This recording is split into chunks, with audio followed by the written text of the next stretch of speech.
Blood smeared across white tile in a hospital where nobody knew the truth. 4 men with guns kicked through the emergency doors, hunting for a witness who wouldn't survive the night. And the only person standing between massacre and mercy was a 32-year-old nurse everyone assumed was too soft to matter. Dr. Marcus Webb had spent 11 months making sure Emily didn't forget her place. He'd torn apart her assessments in front of residents, questioned her judgment loud enough for patients to hear, and treated her like hired help who barely understood basic triage. The staff whispered that she couldn't handle pressure. Families requested different nurses. Even security looked past her like furniture. But when those doors exploded open and the screaming started, the woman they'd dismissed was the only one who understood exactly what kind of war had just walked into Riverside General. If you want to see how a story this explosive ends, stay with me until the final word. Hit that like button and drop a comment telling me what city you're watching from. I want to know how far this story travels. The fluorescent lights above Riverside General Hospital in Marshall Point, Washington, hummed the same dead frequency they had for the past 11 months. Emily Dawson kept her head down and her hands steady as she updated the chart for Bed 7, a teenager with stomach pain who'd probably eaten something stupid at a party. The pen moved across paper with the kind of practiced efficiency that came from too many shifts where every second mattered and nobody cared. Dawson. She didn't flinch. Dr. Marcus Webb's voice carried that particular tone, the one that meant he'd found something to criticize in front of an audience. Yes, doctor? Webb stood near the nurse's station with 2 residents flanking him like disciples. He held up her chart from the previous shift, the one she'd completed for a 53-year-old man presenting with chest discomfort. You documented elevated troponin levels and recommended immediate cardiology consult. The patient had anxiety. Webb's smile didn't reach his eyes. Classic panic attack. You would have wasted cardiology's time and hospital resources because you can't distinguish between a heart attack and nerves. One of the residents smirked. The other looked uncomfortable but said nothing. Emily met Webb's stare for exactly 2 seconds, long enough to show she wasn't broken, short enough to avoid escalation. The EKG showed what I interpreted correctly after you'd already created unnecessary panic. Webb dropped the chart on the counter. Stick to vitals and basic care. Leave diagnosis to physicians who actually understand medicine. She nodded once. I'll make a note. Webb walked away already talking to the residents about something unrelated, the dismissal complete. Emily picked up the chart and returned it to the rack. Her hands didn't shake. They never did. That particular skill came from a different life, one where shaking hands got people killed. Don't let him get to you, Sarah Chen said quietly from the supply cart. The younger nurse had started 3 months ago and still possessed that spark of outrage at injustice. He's a complete asshole. He's the chief of emergency medicine, Emily said, and we have patients. You're too calm about this. Emily pulled fresh gloves from the box. Being upset won't change anything. What she didn't say was that Marcus Webb's cruelty ranked somewhere below moderate on the scale of things she'd endured.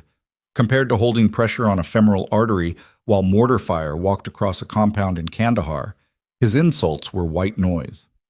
The ER settled into its usual rhythm, the organized chaos of minor emergencies, insurance problems, and people who genuinely needed help mixed with those who just needed someone to listen. Emily moved through it like water, efficient and unremarkable. She placed IVs, updated charts, monitored vitals, and made sure nobody died on her watch.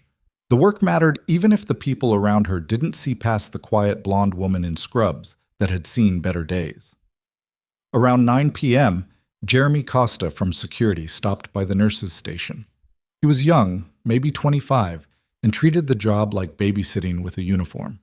Quiet night, he said, leaning against the counter. So far? Emily logged medication distribution on the computer without looking up. You ever get tired of it? Same thing every shift? She glanced at him. People need care every shift. Yeah, but... He trailed off, searching for words he'd never find. Seems like you could do more. You're smart. I've seen you catch things the doctors miss. Dr. Webb would disagree. Jeremy shifted his weight. Webb's a dick. Everyone knows it. Everyone also knows he runs this department. Emily closed the program and stood. I need to check on the patient in 4. She left before he could continue the conversation. Sympathy was worse than contempt because it required explanation, and Emily had spent years perfecting the art of offering none. Her past remained locked behind walls that Marcus Webb's cruelty couldn't touch, and Jeremy Costa's kindness couldn't scale. The patient in bed 4 was stable, a construction worker with a badly sprained ankle and a high tolerance for pain. Emily adjusted his ice pack and confirmed his medication schedule while he flipped through channels on the mounted television, some action movie where the hero never ran out of bullets. "You military?" he asked suddenly. Emily's hands didn't pause. "Why do you ask?" "You move different. My brother's army. You got that same—" He gestured vaguely. "I don't know. Way of standing." "Just a nurse," Emily said, finishing her notes. "Try to keep weight off that ankle for at least 48 hours. She left before he could press further. The observations bothered her less than they used to. Civilians noticed patterns without understanding them, seeing shadows of something they couldn't name. As long as nobody asked direct questions, the past stayed buried where it belonged. 10:15. Emily restocked supplies in the trauma bay, counting packages of gauze and checking intubation equipment with the muscle memory of someone who'd done this particular inventory in field hospitals, where supplies meant the difference between bleeding out and making it home. The ritual soothed something she didn't examine too closely. "Still here, Dawson?" Dr. Webb appeared in the doorway like a bad omen.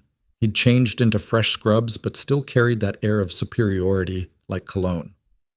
"Inventory," Emily said. "How thorough." He stepped into the bay, picking up a package of surgical supplies she'd already counted. "Tell me something. Why did you become a nurse?" The question landed wrong, weighted with mockery. Emily set down her clipboard. "To help people." "Really?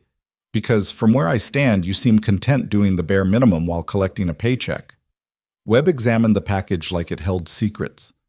No ambition, no drive, just quiet little Emily going through motions. "I do my job. You do what you're told." He dropped the package back on the pile. "There's a difference between competence and excellence, Dawson. You've mastered mediocrity." Emily met his eyes. "Is there something specific you need, doctor?" "I need nurses who enhance this department instead of dragging it down." Webb moved closer, and she caught the faint smell of coffee and ego. "I'm recommending administrative review of your performance. Too many judgment errors, too much hesitation. Maybe emergency medicine isn't your calling." The threat hung between them.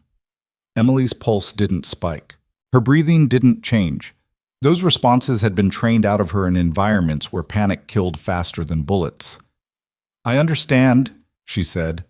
Webb looked disappointed, like he'd wanted a reaction he could weaponize. "Of course you do. Back to work, Nurse Dawson." He left. Emily returned to counting supplies with the same steady precision, but something had shifted. The administrative review meant paperwork, meetings, and eventually a push toward resignation or termination. Marcus Webb had decided she didn't belong, and in his kingdom, that decision mattered. Sarah found her 20 minutes later. "I heard. I'm sorry." "It's fine." "It's not fine. He's targeting you, and everyone knows it." Sarah's voice carried genuine anger. "You should file a complaint. Document the harassment." Emily sealed the supply cabinet. "That would make it worse." "How could it possibly be worse?" "Because men like Webb don't lose, they just get angrier." Emily picked up the clipboard. "I'll find another hospital." "That's not fair."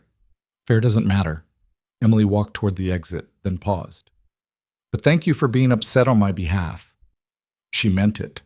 Sarah's outrage was honest and clean, untainted by the calculating violence Emily had learned to recognize in people who hurt others because they could. Webb was cruel, but he wasn't dangerous, not in the ways that left bodies behind. The ER hummed around her. 11 months of this place, this routine, this careful construction of normal life. Maybe it was time to move again. She'd done it before. Packed everything that mattered into 2 duffel bags and driven until the rear-view mirror showed nothing but distance. Peace was always temporary. She'd learned that lesson in places where peace was a fairy tale told to civilians. 11:43. The ambulance bay doors opened with their familiar hydraulic hiss, and two paramedics rushed a gurney through the entrance. The patient was young, maybe 19, with blood soaking through makeshift bandages on his chest and abdomen. His skin had that grayish pallor that meant shock was winning. Gunshot wounds, 2 entry points, significant blood loss, the lead paramedic rattled off. BP dropping, pulse thready, found him in an alley off Morrison Street. Webb materialized from somewhere. All business now. Trauma 1. Dawson, get him stabilized. Emily moved without thinking, hands already reaching for IV access while her brain processed vital signs and injury patterns. The muscle memory was old and deep. This exact scenario played out 100 times in different contexts where the stakes were always survival and the clock was always running. Second ambulance, 2 minutes out, someone called. The ER shifted into organized chaos. Emily worked with smooth efficiency, placing lines and monitoring the patient while Webb barked orders and residents scrambled. The young man's eyes flickered with consciousness and terror. "Stay with me," Emily said quietly. "We've got you." The second ambulance arrived 90 seconds later. Another gunshot victim, older, maybe mid-30s, with similar wounds. The paramedics looked shaken. "What the hell happened out there?"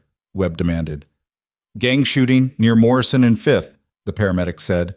"Police are still securing the scene. They said there might be—" The ambulance bay doors exploded inward. 4 men entered with the kind of purposeful violence that Emily recognized instantly. They weren't running. They weren't panicking. They moved with the controlled aggression of people who'd done this before and knew exactly what they wanted. 3 of them carried visible weapons, handguns held low but ready. The 4th, taller, with a scar cutting through his left eyebrow, held nothing but projected authority. The ER froze. Conversations died mid-sentence. A child's crying cut off into shocked silence. "Nobody move," the scarred man said. His voice carried easily, practiced at command. "Nobody makes calls, nobody plays hero." Jeremy Costa started to reach for his radio. One of the gunmen pivoted toward him with mechanical precision. "Hands where I see them. Now!" Jeremy's hands came up slowly. His face had gone pale. Emily's brain shifted into a different mode. The one she'd tried to leave behind but never fully escaped. Her eyes tracked positions, movements, threat assessment. 4 hostiles, 3 armed that she could see. The scarred leader moved like someone with training. The youngest one, maybe 22 with nervous hands, was the weak link. The other 2 were enforcers, muscle with enough experience to be dangerous but not enough discipline to be professional. "We're looking for someone," Scarred said, scanning the room. "Young guy, gunshot wounds, came in maybe 5 minutes ago." He was looking for the first patient, the teenager Emily had just stabilized.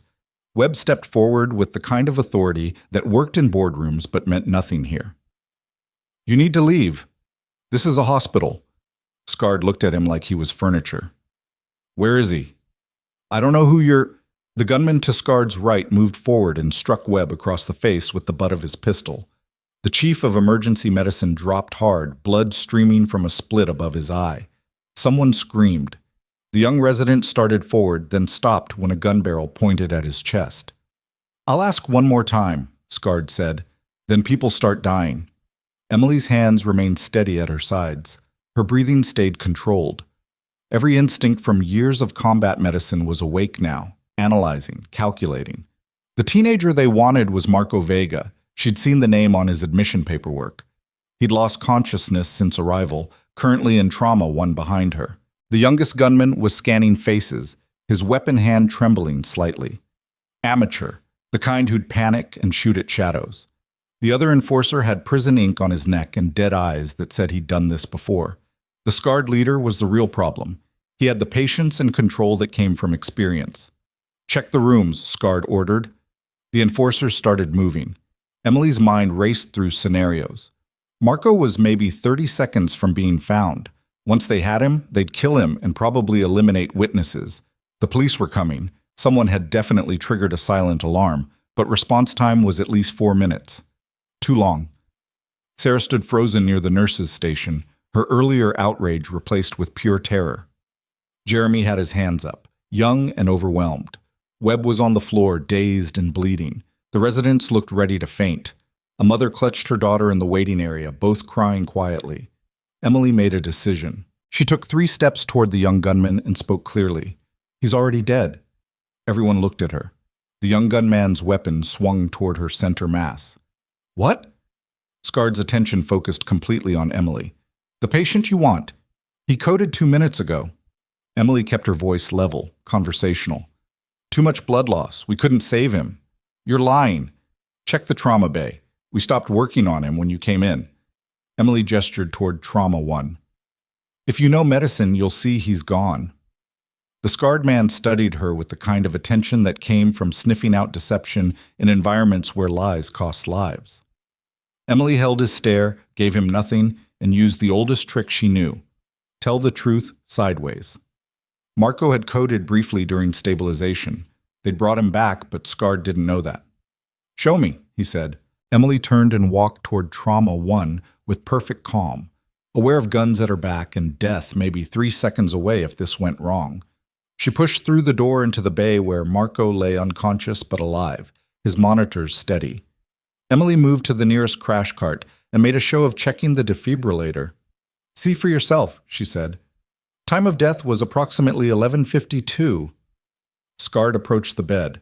Marco's chest rose and fell with shallow breaths. The monitor showed a heartbeat. Emily had exactly 1 second before he realized the lie. She grabbed the crash cart and slammed it into Scarred's knees. He went down hard. In the same motion, she pivoted toward the young gunman who'd followed them in and swept his weapon hand up and away. The gun discharged into the ceiling. Emily drove her elbow into his throat and stripped the pistol from his grip as he gagged and dropped. The entire sequence took less than 3 seconds. Scarred was already recovering, reaching for his own weapon. Emily kicked it away and put the young gunman's pistol against his temple. "Tell them to stand down," she said quietly. The 2 enforcers appeared in the doorway, weapons raised. They saw their leader on his knees with a gun to his head and froze. "Tell them," Emily repeated. Her voice carried no emotion, no fear, nothing but absolute certainty. Scarred's eyes showed something new: recognition. He was looking at her differently now, seeing past the scrubs to what she actually was. "Stand down," he said. Nobody moved. The young gunman was on the floor, clutching his throat and trying to breathe. Marco's monitor beeped steadily. Somewhere in the ER, someone was crying. Emily's hands were completely steady, her finger on the trigger with the muscle memory of someone who'd done this before, in places where hesitation meant dying. "Drop the weapons," Emily said, "or I end this right now." The Prison Inc. enforcer smiled. "You're a nurse." "I used to be a lot of things." Emily's eyes didn't leave Scarred. "You've got 5 seconds to decide if you want to find out what." The tension stretched. 4 heartbeats. 5. Then the sound of sirens cut through the night, distant but approaching fast.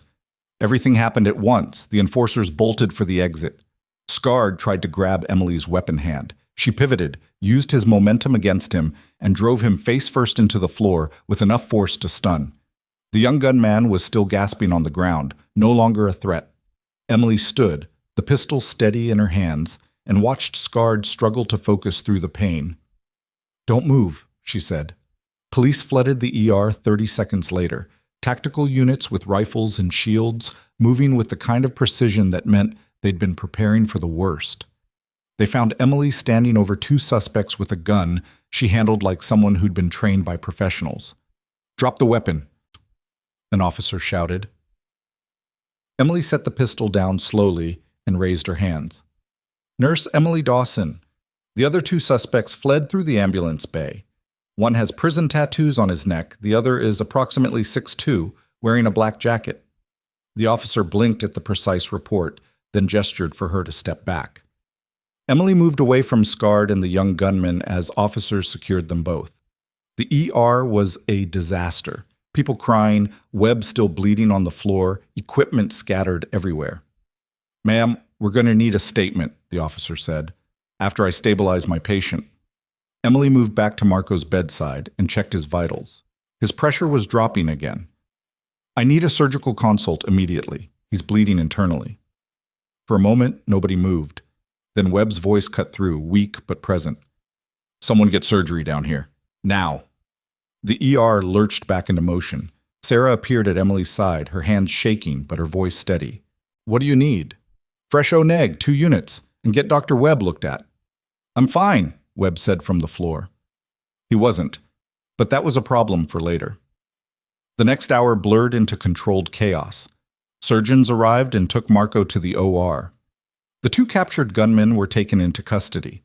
Police interviewed witnesses and secured evidence. Someone finally got Webb into a bed and stitched up his head wound while he protested the entire time. Emily gave her statement to a detective named Nathan Briggs, who looked at her with the kind of attention that meant he was actually thinking instead of just filling out paperwork. "You disarmed 2 armed suspects," he said. "One was inexperienced, the other was injured." Still, Briggs studied his notes. "That's not standard nursing training. I took self-defense classes." "Uh-huh." He didn't believe her, but he also didn't push. "The leader, the one with the scar, his name is Daniel Cross. He's got a record longer than my arm. Assault, armed robbery, suspected involvement in at least 3 murders. Not the kind of guy who goes down easy." Emily said nothing. "And the way you handled that weapon," Briggs tapped his pen against the notepad. "That was professional. I was defending my patient." "You were." Briggs closed his notepad. "We'll need you to come down to the station tomorrow for a full statement, but off the record, you saved a lot of lives tonight." He left. Emily returned to the ER where normalcy was trying to reassert itself despite the evidence of violence scattered everywhere. Jeremy Costa sat in a chair looking shell-shocked. The residents whispered in corners. Sarah organized cleanup with the kind of manic energy that came from surviving something terrible. And Marcus Webb stood near the nurse's station with a bandage on his head, watching Emily with an expression she couldn't quite read. She walked past him toward the supply room, intent on restocking trauma 1 for the next emergency that would inevitably arrive. His voice stopped her. "Dawson." She turned. "Yes, doctor?" Webb looked older suddenly, the arrogance stripped away by violence and realization. "How did you know what to do?" Emily met his eyes. "Training." "What kind of training?" "The kind that keeps people alive." She turned away again. "I need to restock supplies." This time he didn't stop her. Emily entered the supply room and closed the door, leaning against it for exactly 10 seconds. Her hands weren't shaking, her breathing was controlled, but something had cracked, the careful wall between who she used to be and who she'd tried to become. When she opened the door, Detective Briggs stood outside with a tablet in his hands. His expression had changed. "I ran your name through the system," he said quietly. "Standard procedure after an incident like this. And I found something interesting." Emily's silence was answer enough. Emily Dawson, age 32, nursing degree from Seattle Community College, licensed 5 years ago. Clean record, no outstanding warrants, nothing suspicious. Briggs turned the tablet toward her. "Except there's no Emily Dawson matching your description in any federal database before 7 years ago. Which means either you appeared out of nowhere or that's not your real name." Emily held Briggs' stare without flinching. The hallway around them continued its usual rhythms. Nurses moving between rooms, monitors beeping their steady warnings, someone's phone ringing unanswered at the station. Normal hospital sounds that felt suddenly fragile. "I don't know what you're talking about," she said. "Yes, you do." Briggs lowered the tablet. "Look, I'm not here to jam you up. What you did tonight was heroic. But I've been a cop for 19 years, and I know when someone's running from something. Question is whether that something matters to my case." "Your case is about 4 men who attacked a hospital." "My case is about why they attacked this hospital." Briggs glanced down the hallway, then back to her. "Marco Vega isn't some random gang member. He's a courier for the Cordova network, drug distribution, money laundering, the whole operation. And 3 days ago, he walked into the federal building and offered to testify against every single person above him in exchange for witness protection." Emily processed that. "So tonight was a hit." "Tonight was supposed to be an execution that never made it to trial." Briggs crossed his arms. "But here's what bothers me. Daniel Cross and his crew are professionals. They don't make mistakes. They had intel. They knew exactly when Marco would be here, which ambulance, probably even which trauma bay. That's not luck. That's someone feeding them information. You think there's a leak. I think there's a reason they walked in here confident enough to take hostages in a building full of potential witnesses. Briggs's eyes narrowed. And I think whoever Emily Dawson used to be might have the kind of background that could help me figure out who's selling information to murderers. The weight of old decisions pressed against Emily's carefully constructed walls. She'd left that life behind for reasons that still woke her up at 3 a.m., reasons that involved blood on her hands and choices that couldn't be unmade. Coming back, even partially, meant opening doors she'd spent years sealing shut. I was a combat medic, she said finally. Army. Did 2 tours overseas before medical discharge. Changed my name afterward because I wanted distance from that life. That's all there is. It wasn't all there was, not even close. But it was enough truth to satisfy basic questions without opening the files that stayed buried under classification levels most cops never knew existed. Briggs studied her face. Medical discharge for what? PTSD. The lie came easily because it was also partly true. I did my time. I got out. I built a new life. End of story. And the combat training that let you disarm 2 armed men? Stayed with me. Emily met his eyes. Muscle memory doesn't care about discharge papers. For a long moment, Briggs said nothing. Then he nodded slowly. Okay. For now, that's enough. But if this investigation goes where I think it's going, I'm going to need more than the basics. If your investigation needs military records from a combat medic who's been out for years, you've got bigger problems than me. Emily turned toward the supply room. I have work to do. She left him standing there and focused on the immediate task, restocking supplies, checking equipment, maintaining the rhythms that kept hospitals functioning. The familiar routine helped push back the adrenaline crash that wanted to happen. Later. She'd deal with the fallout later, except later arrived 10 minutes sooner than expected in the form of Marcus Webb appearing in the supply room doorway. The bandage on his head made him look less authoritative and more human, which somehow made the conversation she knew was coming worse. We need to talk, he said. Emily finished counting packages of 4x4s. About what? About the fact that you just took down armed assailants like some kind of action movie character. Webb stepped into the room and closed the door. Who the hell are you? The nurse you were planning to fire.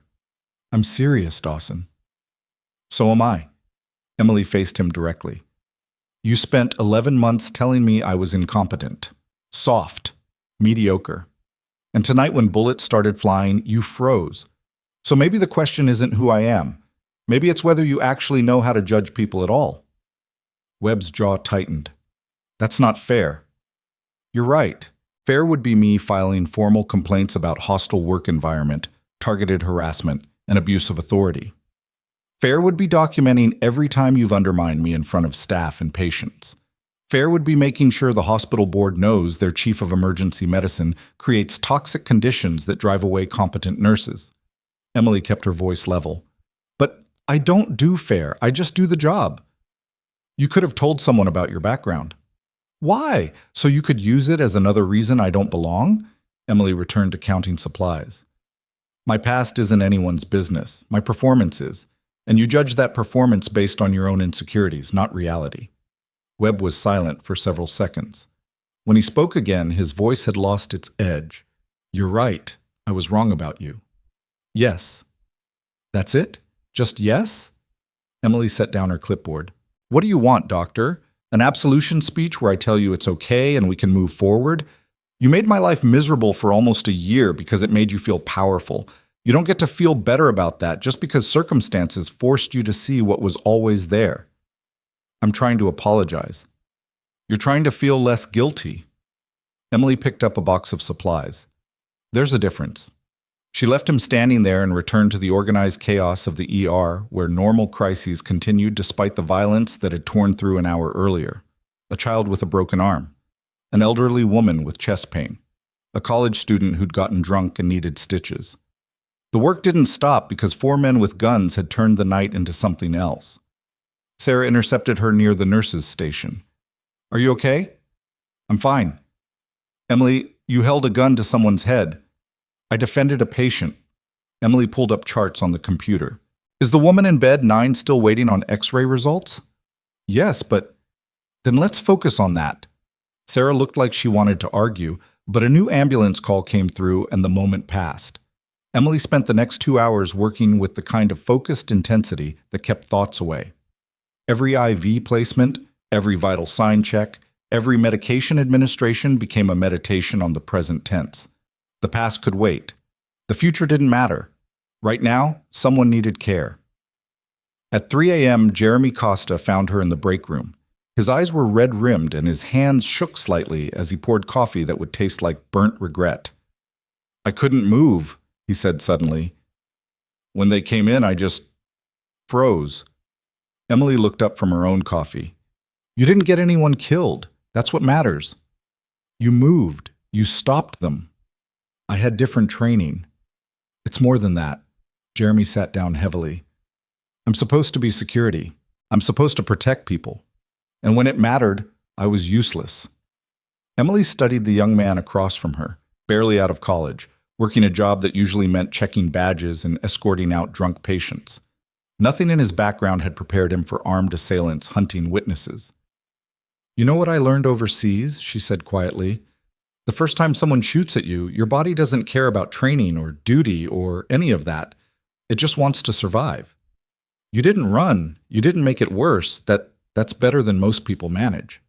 But I had years of watching people die to teach me how to move when everything says freeze." Emily's coffee had gone cold. "Don't compare yourself to that. Just figure out if this is the job you want after tonight." Jeremy nodded slowly. "Were you really just a medic?" Everyone kept asking variations of the same question, poking at the edges of a story that didn't belong in this life. Emily stood and dumped her coffee in the sink. "I was really just someone trying to keep people alive, still am." She left before he could dig deeper. The ER had thinned out, the overnight lull between late-night emergencies and early-morning disasters. Emily checked on her remaining patients, updated charts, and tried to ignore the way staff kept looking at her with new eyes. The quiet nurse had become something else, and people didn't know how to reconcile the change. Around 4:30, Dr. Webb appeared again. He'd changed scrubs and removed the bandage, leaving the stitches visible above his left eye like evidence. "Marco Vega's out of surgery," he said. "They got the internal bleeding stopped. He'll live." Emily nodded. "Good. The detective wants to talk to you again. He's upstairs in the surgical waiting area." "Now?" "He said it's important." Webb hesitated. "Dawson, Emily, I meant what I said earlier. I was wrong, and I'm going to recommend the administrative review be dropped. Don't do me favors. It's not a favor, it's correcting a mistake." Webb met her eyes. "You're one of the best nurses I've ever worked with, and I was too arrogant to see it. That's on me." Emily studied him for a moment. The apology was real this time, stripped of ego and self-interest. It didn't erase 11 months of cruelty, but it was something. "Okay," she said. "Okay." "I heard you. We move forward." Emily turned toward the stairs. "I need to see what the detective wants." She climbed to the 3rd floor where surgical waiting areas stretched empty at this hour. Detective Briggs sat alone, his jacket off and his tie loosened. He looked tired in the way cops did when cases got complicated. "Marco's talking," he said without preamble. "Not everything, but enough. The people who sent Daniel Cross aren't small time. They're connected to the Cordova organization at levels that make federal prosecutors nervous." Emily sat down across from him. "Why are you telling me this?" "Because Marco says there's a 6th person." "What?" "Cross brought 3 men we know about, but Marco insists there was a 6th person involved. Someone who stayed outside, coordinated communications, and disappeared before police arrived." Briggs pulled out his tablet and showed her security footage. This was captured from a traffic camera 2 blocks away, approximately 90 seconds after the attack started. The image showed a figure in dark clothing moving away from the hospital with purposeful strides. The angle was wrong for facial identification, but the body language was clear, someone leaving a scene, not fleeing it. "Could be anyone," Emily said. "Could be, except the timing matches perfectly with when Cross and his crew would have realized the plan was falling apart." Briggs zoomed in on the figure. This person walked away like they knew exactly where to go and how to avoid additional cameras. That's not panic, that's training. "You think they had professional help?" I think whoever fed them intel about Marco's location and timing also provided tactical support. Briggs closed the tablet. And here's where it gets interesting. Marco says the person coordinating communications used military terminology, not gang slang, not cop talk, military radio protocol. Emily's chest tightened. That doesn't mean... It means someone with military background helped plan an execution inside a civilian hospital. Briggs leaned forward. Now, I'm not saying it's connected to your past, but I am saying that if there's anything you remember, anything you might have noticed about how Cross and his crew operated, I need to know. The pieces were shifting into patterns Emily recognized from operational briefings in places where allegiances changed faster than weather. Someone inside the system was playing both sides, and the sixth person was the key. Cross moved like he had training, she said carefully, but it was old, outdated tactics, the kind someone learns in basic combat courses and never updates. Meaning whoever ran the operation knew enough to be dangerous, but not enough to adapt when things changed. They planned for a quick in and out against minimal resistance. They didn't plan for someone who could fight back. Emily met Briggs' eyes. That's arrogance or inexperience? Maybe both. Briggs made notes. Anything else? The youngest one, the one I disarmed, he was following orders without understanding them. Cross had to direct him at every step. That's bad operational security. Professional teams don't bring liabilities. Emily paused. Someone assembled this crew fast and cheap. That suggests desperation. The Cordova network is desperate because Marco's testimony could bring down their entire infrastructure. Briggs stood. Which means they're going to try again, and next time they'll send better. The implication hung heavy.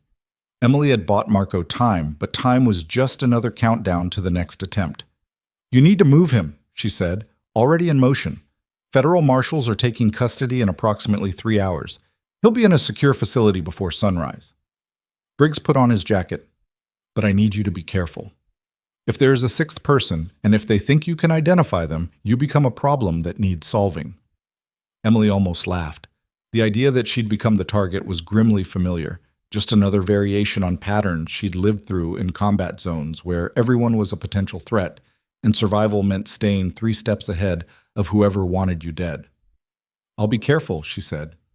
Briggs left her alone in the waiting area. Emily sat in the pre-dawn silence and let herself acknowledge what she'd been avoiding. This wasn't over. The attack on Marco was just the opening move in something larger, and she'd put herself in the middle of it the moment she'd decided to fight back instead of staying invisible. Her phone buzzed. Unknown number. Emily stared at it for 3 rings before answering. Yes? Silence on the other end, then a voice she didn't recognize. Emily Dawson. Formerly Sergeant Emily Garrett, 3rd Battalion, 75th Ranger Regiment. Medical detachment with additional classified attachments. Discharged 7 years ago under circumstances that remain sealed. Emily's blood went cold. Who is this? Someone who knows what you really are. The voice was calm, almost conversational. You made a mistake tonight. You showed people what you can do. And now decisions need to be made about whether that's a problem. If this is a threat, it's information. You stopped an operation that cost significant resources to arrange. People are unhappy. People want compensation. A pause. You have 48 hours to decide if you want to walk away from this or if you want to see how deep the consequences go. The line went dead. Emily sat motionless, her mind racing through implications. Someone knew her real identity. Someone had access to sealed military records.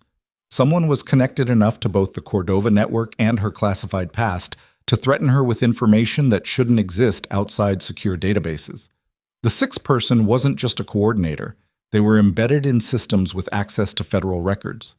She stood and moved toward the stairs, her training already mapping out threat assessments and response options. But halfway down, she stopped. Sarah stood on the landing below, her expression strange. How long have you been there? Emily asked. Long enough to see you take a phone call that made you look scared. Sarah climbed the remaining steps. Who was that? Wrong number. Don't lie to me, not after tonight. Sarah's voice was quiet but firm. I watched you disarm armed men without hesitation. I watched you hold a gun like you'd done it 1,000 times. And now I'm watching you look genuinely afraid for the first time. So who called you? Emily considered the options. Lie and push Sarah away, tell partial truth and maintain distance, or acknowledge that the walls she'd built were crumbling and maybe, just maybe, she couldn't navigate this alone. Someone who knows things they shouldn't, Emily said finally. About your past? About who I used to be before I became a nurse. Emily leaned against the wall. I wasn't just a combat medic, Sarah. I did things that stay classified for reasons that protect people. And someone just told me they know all of it. Sarah processed that. Are you in danger? Probably. Then we need to tell the police. And say what? That someone made a vague threat based on information that's supposed to be sealed? Emily shook her head. Detective Briggs is already suspicious. Telling him more just opens doors I can't close. So what are you going to do? Emily looked at the younger nurse who'd shown her kindness in a place that offered none. Sarah didn't deserve to be pulled into whatever was coming, but the expression on her face said she'd already made the decision to be involved. I'm going to finish my shift, Emily said. Then I'm going to figure out who knows my real name and how they got access to records that are supposed to be buried. I'll help. This isn't your fight. You saved everyone in that ER tonight. That makes it my fight. Sarah's jaw set with determination. Besides, you've been alone here for 11 months. Maybe it's time you had someone watching your back. Before Emily could respond, footsteps echoed up the stairwell. Jeremy Costa appeared, breathing hard. There's a problem, he said. Federal marshals just arrived early to transfer Marco. And Doctor, Webb says there's someone here asking for you. Who? Military. Said his name is Colonel David Brennan and that you'd know what it's about. The bottom dropped out of Emily's world. David Brennan was the commanding officer from her last deployment, the one who'd signed off on her discharge and recommended the name change that let her disappear. She hadn't spoken to him in 7 years, and his presence here meant the walls between her past and present had just completely collapsed. Where is he? Emily asked. Main lobby. He's in uniform. Emily descended the stairs with Sarah and Jeremy following.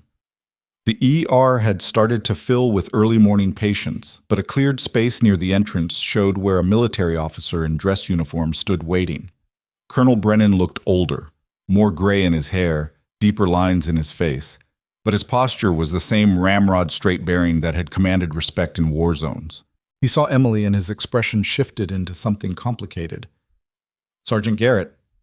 I'm not a sergeant anymore, Emily said quietly. No.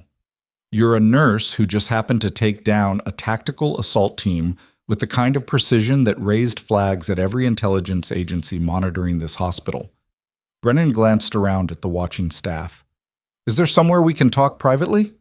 Emily led him to an empty consultation room and closed the door. Brennan waited until they were alone before speaking. Your discharge was supposed to keep you invisible, he said. The name change, the sealed records, the medical classification, all of it was designed to let you build a civilian life without questions. And in one night, you've blown all of that apart. They were going to kill a patient. I understand that. I'm not questioning your actions. I'm questioning the consequences. Brennan pulled a folder from his jacket. Homeland Security flagged the hospital assault within 20 minutes. NSA ran facial recognition on everyone involved. And your new identity pinged alerts that went straight to people who remember exactly what Sergeant Emily Garrett accomplished during her service. Emily's stomach twisted. What people? People who have questions about whether your skills might be needed again. Brennan opened the folder. There's been chatter.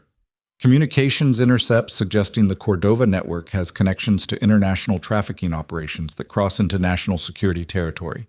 And someone on our side thinks you're positioned to provide intelligence. I'm a nurse. You're a decorated combat medic with training in counterintelligence and tactical operations who just demonstrated you haven't lost any of your edge. Brennan met her eyes.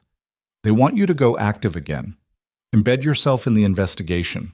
Help identify the leak that's feeding information to the Cordova network. No. Emily, I said no.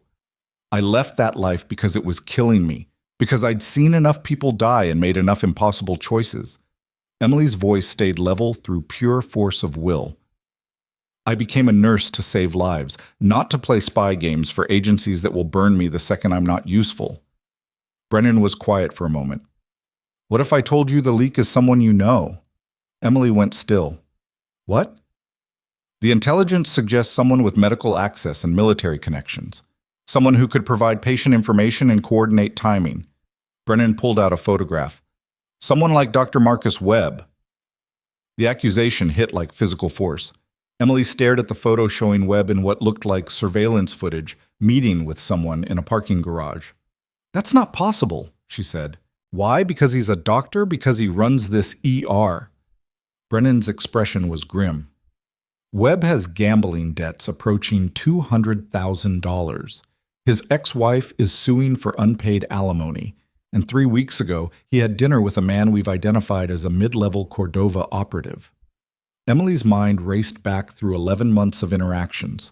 Webb's cruelty, his need to assert dominance, his presence in the ER tonight when the attack happened. She'd assumed he was just an insecure bully, but what if it was more calculated? What if pushing her toward resignation was about removing someone who might notice things? You can't prove anything from a photograph, she said. No, but you could. You're inside this hospital. You have access to systems and schedules.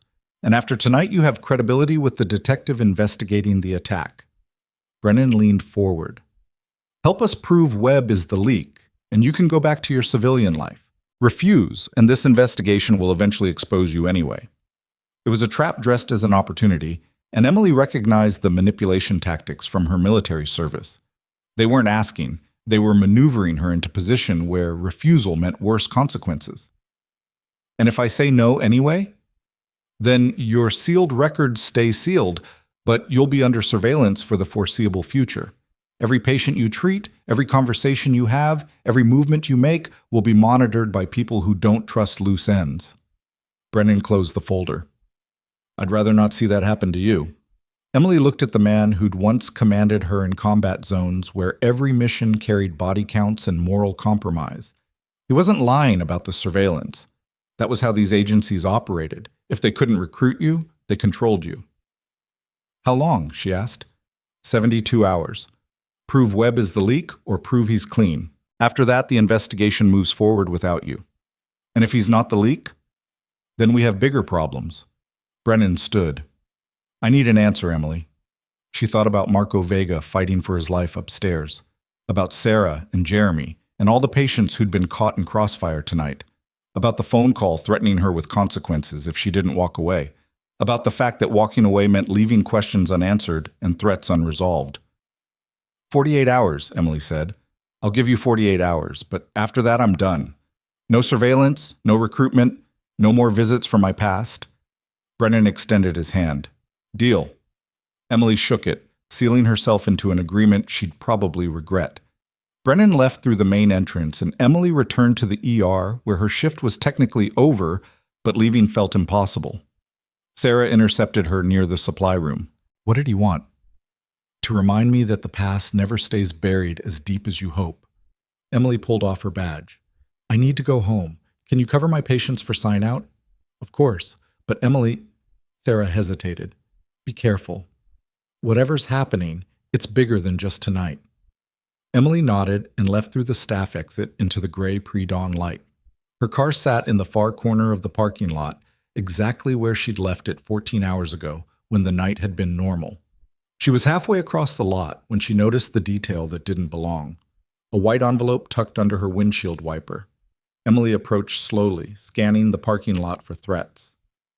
Empty. She pulled the envelope free and opened it carefully. Inside was a single photograph showing her in military fatigues standing with a group of soldiers in what looked like Afghanistan. Her face was younger, harder, marked by experiences she'd spent years trying to forget. On the back, written in neat handwriting, "We remember who you really are." Emily stared at the photograph for exactly 5 seconds before her training kicked in. She scanned the parking lot again, still empty, but that meant nothing. Whoever had placed this envelope knew her schedule, her vehicle, and enough about her past to access classified military photographs. They weren't just watching, they were sending a message. She got in her car, locked the doors, and drove toward her apartment with her eyes constantly checking mirrors. No tail that she could detect, but professionals wouldn't be obvious. The photograph sat on the passenger seat like evidence of every decision that had led her here. Her apartment was a third-floor walk-up in a complex that catered to hospital staff and people who valued cheap rent over amenities. Emily cleared each room methodically before allowing herself to breathe. Nothing disturbed, no signs of entry. She secured the deadbolt and chain, then sat at her small kitchen table with the photograph face up. The image showed her at 24, standing with her unit outside a compound in Helmand Province. She remembered that day. They'd just finished a medical evacuation under fire that had saved 3 Marines and cost them one of their own. Her face in the photo showed the particular exhaustion that came from keeping people alive while everything around you tried to kill them. Someone had kept this photo for 8 years. Someone who knew exactly who she'd been and where she'd served. Emily's phone rang. Different unknown number. "What do you want?" she answered. "To make sure you understand the situation." The same voice from earlier, calm and measured. "You have skills people need. You also have secrets people can expose. The photograph is proof we can reach you anywhere, anytime. The question is whether you're smart enough to recognize an opportunity." This isn't an opportunity. It's blackmail. It's leverage. The Cordova network pays well for protection, and they're particularly interested in making sure certain investigations don't progress. Your assistance could be valuable. Emily's grip tightened on the phone. "You want me to sabotage the investigation into Marco Vega. I want you to understand that fighting against well-funded organizations with deep connections rarely ends well for the fighter. Walk away from this. Go back to being the quiet nurse nobody notices. Or we start sending your real history to people who'd be very interested in Sergeant Emily Garrett's classified service record." "Who are you?" "Someone who knows the value of skilled operators and the cost of unnecessary complications. You have 48 hours to decide which category you fall into." The line went dead again. Emily set the phone down and forced herself to think past the anger. 2 separate contacts within hours.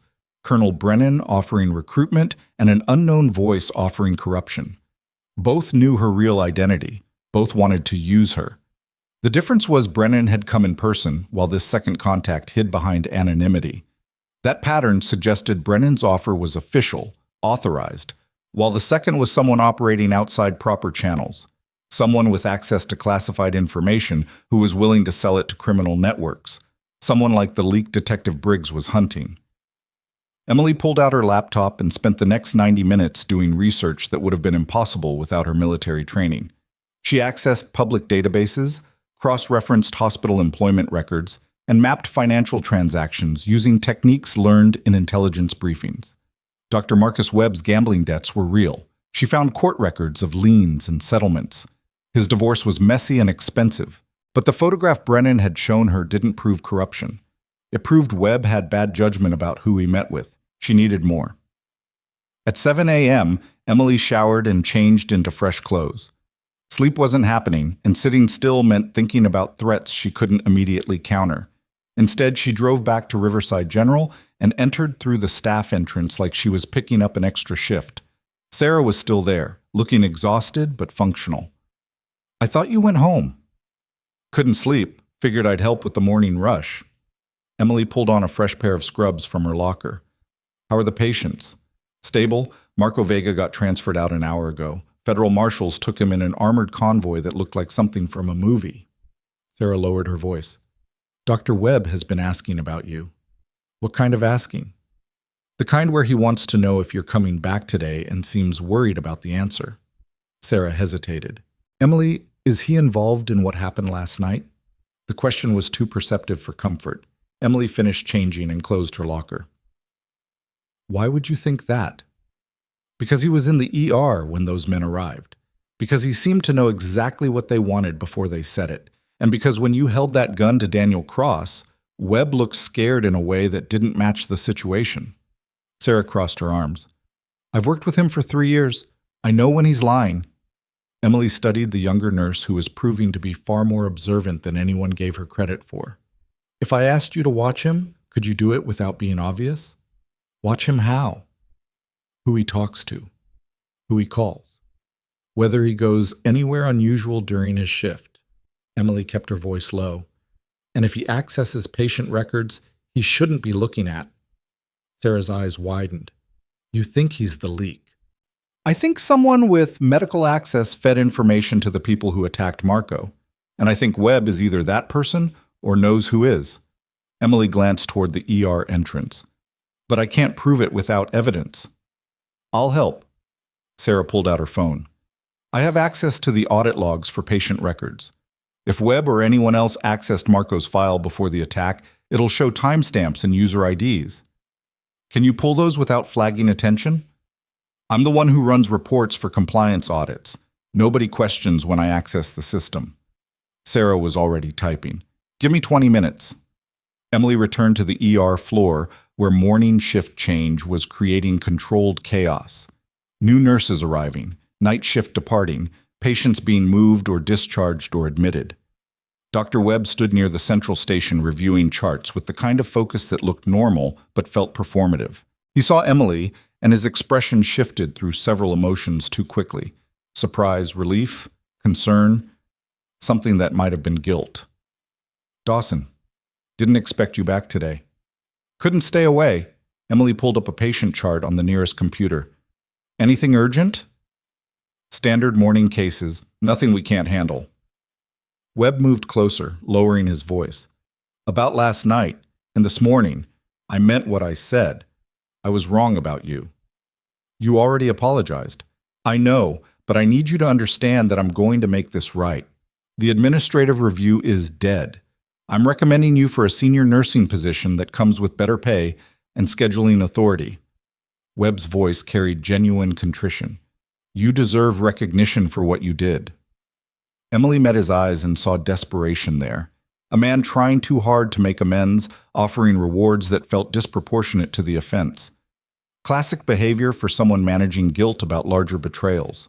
That's generous, she said carefully. It's overdue. Webb glanced around, then continued quietly. I also want you to know that if anyone asks questions about your background, I'll support whatever story you give them. Military service, medical discharge, all of it. You have my word. The offer landed wrong.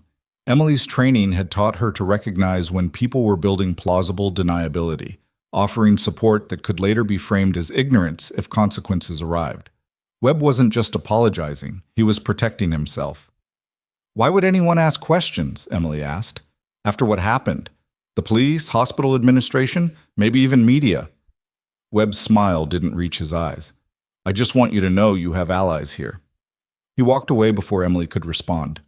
She watched him go, noting the tension in his shoulders and the way he checked his phone 3 times in as many minutes. Stressed, worried, guilty. Sarah appeared at her elbow. I found something. They moved to an empty consultation room. Sarah pulled up data on her tablet showing access logs for Marco Vega's patient file. The timestamps told a story. Routine medical staff access during treatment, then one outlier entry 14 minutes before the attack. Dr. Webb accessed Marco's file at 11:38 p.m., Sarah said. He viewed admission time, treatment location, and current status. Then he closed the file and made a phone call that lasted 90 seconds. Can you trace the call? Not without getting IT involved, and that would flag attention. Sarah scrolled through more data. But here's what's weird. Webb wasn't scheduled to be in the ER last night. He usually works days. He showed up around 11, claiming he wanted to check on departmental operations. Emily processed that. Webb had appeared in the ER shortly before an attack he couldn't have predicted unless he knew it was coming. He'd accessed patient information about the target, and now he was offering Emily protection and rewards that felt like buying silence. The pieces fit too well to ignore. I need to talk to Detective Briggs, Emily said. Now? Before Webb realizes we're looking at him. Emily called Briggs from her personal phone. He answered on the second ring, sounding tired. Dawson, you're up early. I have information about the hospital attack. Can we meet? I'm at the station. Come by whenever. Emily ended the call and turned to Sarah. Keep watching Webb. If he does anything unusual, text me immediately. Be careful. Emily left through the staff entrance and drove to the Marshall Point Police Department, a concrete building that looked like it had been designed by someone who hated aesthetics. Briggs met her in the lobby and escorted her to a conference room that smelled like old coffee and institutional cleaning products. "What do you have?" he asked. Emily laid out what she'd found: the access logs, Webb's unexpected presence in the ER, his financial problems, and the photograph Brennan had shown her. Briggs listened without interrupting, making notes on a legal pad. "That's circumstantial," he said when she finished. "Suggestive, but not proof. It's enough to establish pattern and motive." "Maybe. But I can't get a warrant based on a hunch and some financial records." Briggs tapped his pen against the pad. "I need something concrete. Communications with known Cordova associates, money transfers, something that proves he wasn't just checking on a patient." "What about the phone call he made after accessing Marco's file?" "We'd need a subpoena for phone records, and no judge is signing that without stronger evidence." Briggs leaned back in his chair. "Unless you can get Webb to incriminate himself directly." "You want me to wear a wire?" "I want you to have a conversation with someone you suspect of conspiracy to commit murder and see if he says anything useful." Briggs's expression was grim. "I know that's asking a lot, but you're in position to do what I can't." Emily thought about Colonel Brennan's recruitment offer and the anonymous caller's threats. Everyone wanted to use her position as leverage. Everyone assumed she'd be willing to risk herself for their agenda. The difference was this time, she'd be doing it for the right reasons. Marco Vega deserved justice. The patients who'd been terrorized deserved answers. And if Marcus Webb had sold information that nearly got people killed, he deserved consequences. "What do I need to do?" Emily asked. Briggs pulled a small device from his desk drawer. "This is a recording unit. Clips to your waistband, microphone hidden in the button of your scrubs. It'll capture everything within 10 feet with reasonable clarity. And if he finds it, then you're having a very bad day and I'm sending backup immediately." Briggs met her eyes. "I won't sugarcoat this. If Webb is dirty and he realizes you're investigating him, you become a liability he might try to eliminate. Are you prepared for that risk?" Emily had been a liability worth eliminating in war zones where the consequences were more immediate than anything Marcus Webb could arrange. But those situations had involved clear enemies and defined rules of engagement. This was different: civilian law, hospital politics, and threats that came wrapped in professional courtesy. "I'm prepared," she said. Briggs helped her set up the recording device. The microphone was nearly invisible, integrated into the second button of her scrub top. The recording unit itself was small enough to hide in her waistband, positioned where normal movement wouldn't dislodge it. "Test it," Briggs said. Emily spoke a few sentences. The playback was clear, picking up her voice with minimal background noise. Good enough for legal purposes if she could get Webb to say something incriminating. "How do I steer the conversation?" she asked. "Start general. Thank him for dropping the administrative review. Build rapport. Then mention you're worried about retaliation from the Cordova network." Briggs handed her an earpiece. "I'll be monitoring in real time from a surveillance van in the hospital parking lot. If things go wrong, say the phrase, 'I need to check on bed 7, and I'll send backup immediately." Emily pocketed the earpiece. "Anything else?" "Yeah, don't get killed. That generates paperwork I really don't want to fill out." The attempt at humor fell flat, but Emily appreciated the effort. She drove back to Riverside General with the recording equipment active, testing words and phrases to make sure everything worked. By the time she arrived, her shift was officially starting, and the ER had filled with its usual morning cases. Webb was in his office, visible through the glass partition that separated him from the chaos outside. Emily knocked once and entered without waiting for permission. "We need to talk," she said. Webb looked up from his computer, surprise crossing his features. "Of course. Close the door." Emily shut the door and sat across from him. The recording device was active, capturing every word. "I wanted to thank you for dropping the review and for the job offer." "You earned it." Webb's smile was thin. "After last night, it's the least I could do." "I'm worried, though." "About what?" Emily leaned forward slightly, projecting concern. "The men who attacked the hospital. Daniel Cross and his crew. They were looking for Marco Vega, and they knew exactly when and where to find him. That kind of intelligence doesn't come from nowhere. Webb's expression didn't change, but his hands moved slightly, a tell that he was processing the implications. The police are investigating. I know, Detective Briggs thinks there might be an internal leak, someone with access to patient records who fed information to the Cordova network. Emily watched his face carefully. That's terrifying. The idea that someone we work with could be involved in something like that. It's just speculation. Is it? Because the attack was too precise. They knew Marco's admission time, his location, even the fact that he'd agreed to testify. Emily paused. Someone told them. Someone with inside access. Webb shifted in his chair. Why are you telling me this? Because I'm scared. If there's a leak, and if the Cordova network thinks I'm a threat because I stopped their attack, then I need to know who I can trust. Emily met his eyes. Can I trust you, Dr. Webb? The question hung in the air. Webb's jaw tightened almost imperceptibly. When he spoke, his voice carried an edge that hadn't been there before. Of course you can trust me. I run this department. I protect my staff. Even when protecting them is complicated? What does that mean? Emily took a calculated risk. It means sometimes people get into situations they didn't plan for. Financial problems, bad decisions, pressure from people who don't take no for an answer. She kept her voice sympathetic. I know about the gambling debts, Marcus, and the divorce settlements. That kind of pressure makes people do things they wouldn't normally consider. Webb went very still. Who told you about that? It's public record. Court filings, property liens. Anyone looking would find it. Emily softened her expression. I'm not judging. I'm trying to understand if you're in trouble, because if you are, maybe I can help. Help how? By not asking questions about why you were in the ER last night when you weren't scheduled, or why you accessed Marco Vega's patient file 14 minutes before the attack, or who you called immediately afterward. Emily watched realization dawn on his face. I saw the access logs, Marcus. I know. Webb stood abruptly, his chair scraping against the floor. You're accusing me of working with criminals? I'm saying the evidence suggests you had advanced knowledge of the attack, and that maybe you didn't have a choice about providing that knowledge. Emily stood to face him. If someone was threatening you, forcing you to cooperate, that's different than being a willing participant. That's something we can work with. Get out of my office.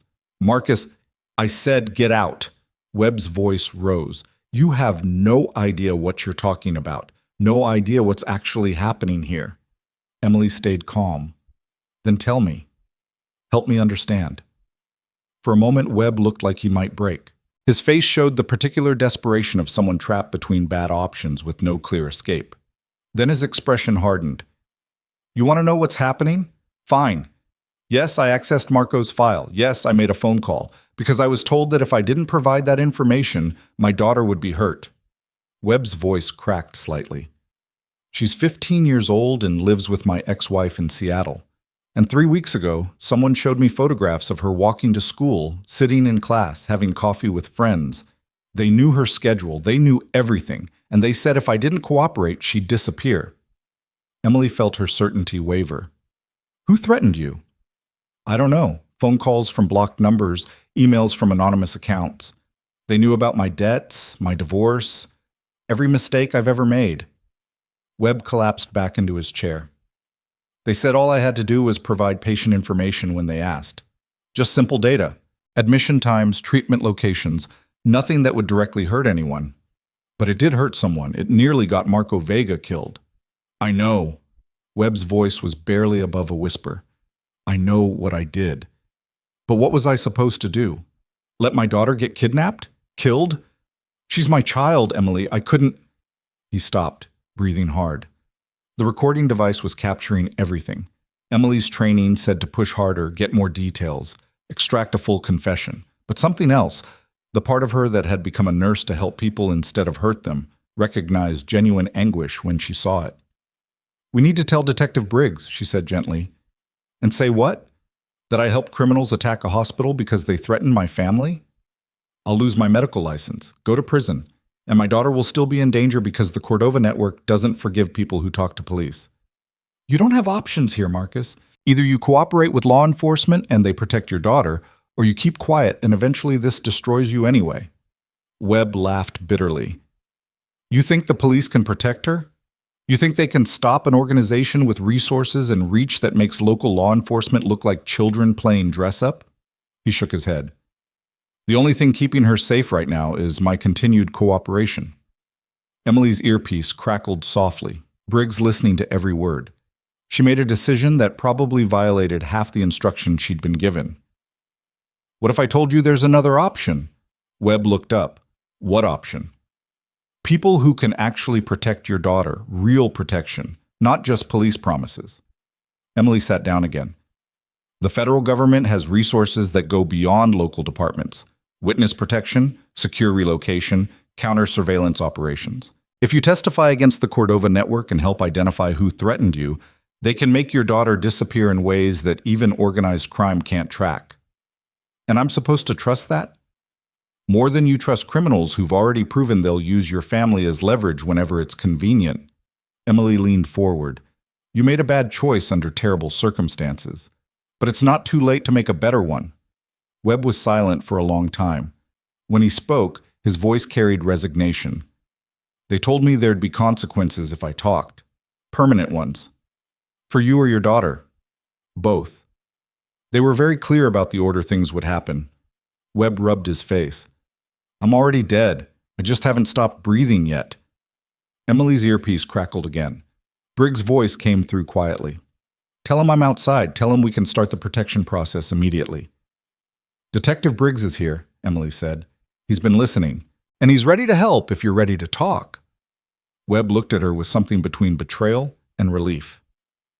You were recording this whole time? Yes. Of course you were. He laughed without humor. Sergeant Emily Garrett, I looked you up after the attack, found your real service record through a friend at the VA. You're not just a combat medic. You were attached to special operations, intelligence gathering, counterinsurgency operations. Webb's eyes were hollow. You've been playing me this entire time. I've been trying to stop people from getting killed. There's a difference. Before Webb could respond, his office door opened. Detective Briggs entered with 2 uniformed officers, his expression professional. Dr. Marcus Webb, I need you to come with me for questioning regarding your involvement in the attack on Riverside General Hospital. Webb stood slowly. Am I under arrest? Not yet, but I strongly recommend you cooperate fully and immediately. Briggs gestured toward the door. We can discuss protection for your daughter on the way to the station. They escorted Webb out through the administrative corridor, avoiding the main ER where staff and patients would ask questions. Emily followed at a distance, removing the recording equipment once they were clear of the department. Sarah intercepted her near the staff entrance. What happened? Webb confessed. He was being blackmailed into providing patient information. Emily handed the recording device to one of Briggs' officers.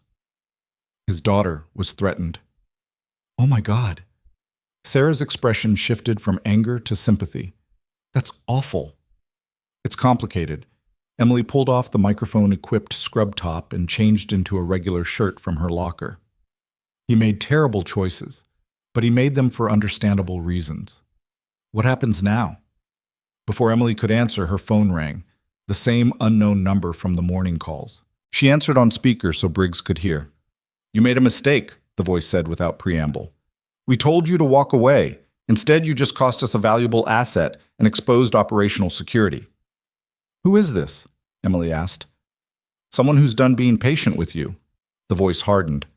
Dr. Webb was supposed to provide ongoing intelligence. Now that's gone, which means you owe us compensation. Briggs was already signaling his officers, mouthing instructions about tracing the call. Emily kept the conversation going. I don't owe you anything.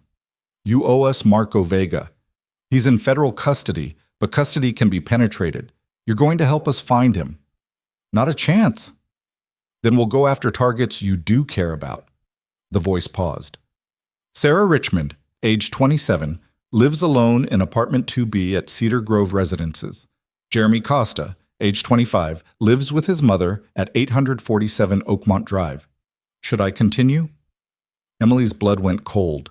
They were threatening her colleagues, people who'd done nothing except work in the same hospital. Don't, she said. Then cooperate. You have military intelligence training.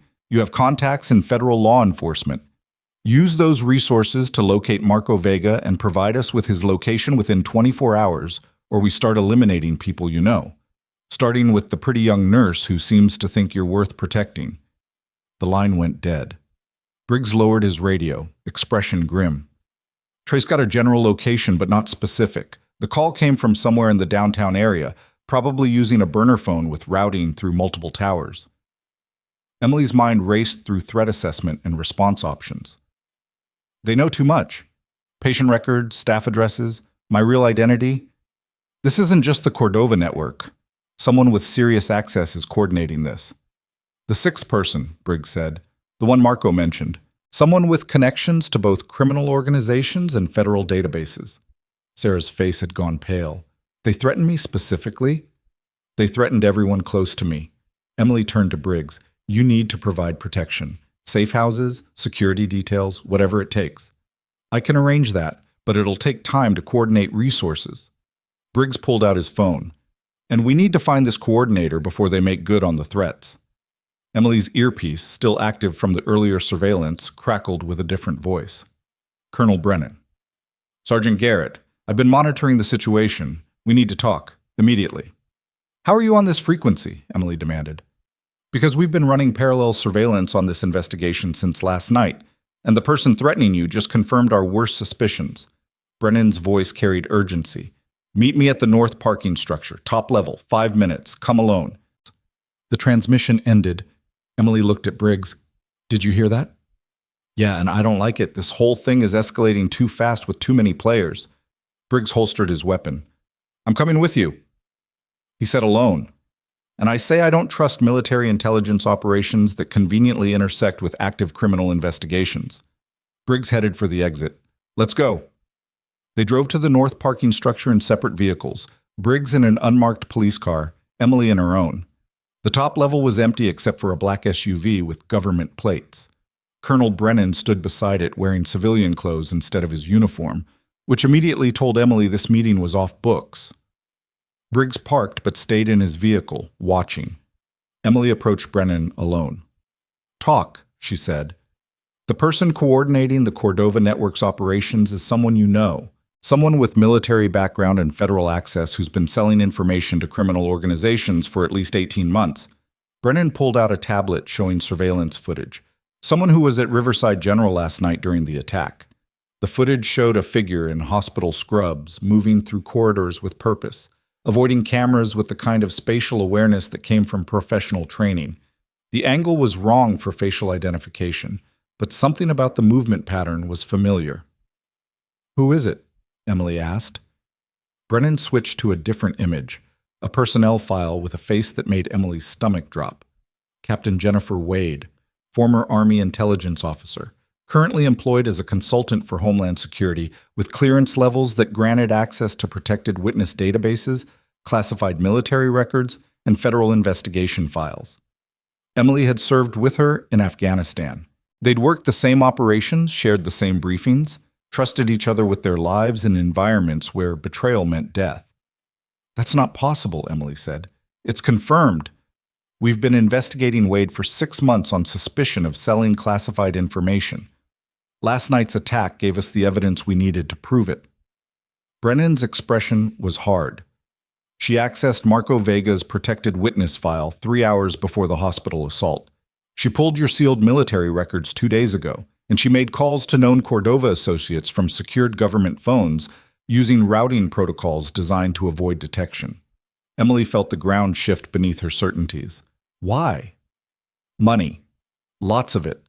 Wade has offshore accounts totaling nearly $3 million, all funded through information brokering to criminal organizations, foreign intelligence services, and corporate espionage clients. Brennan closed the tablet. She's been selling out operations, compromising witnesses, and getting people killed for profit. And she's threatening my colleagues to force my cooperation. She's eliminating loose ends. You exposed her asset when you got Webb to confess.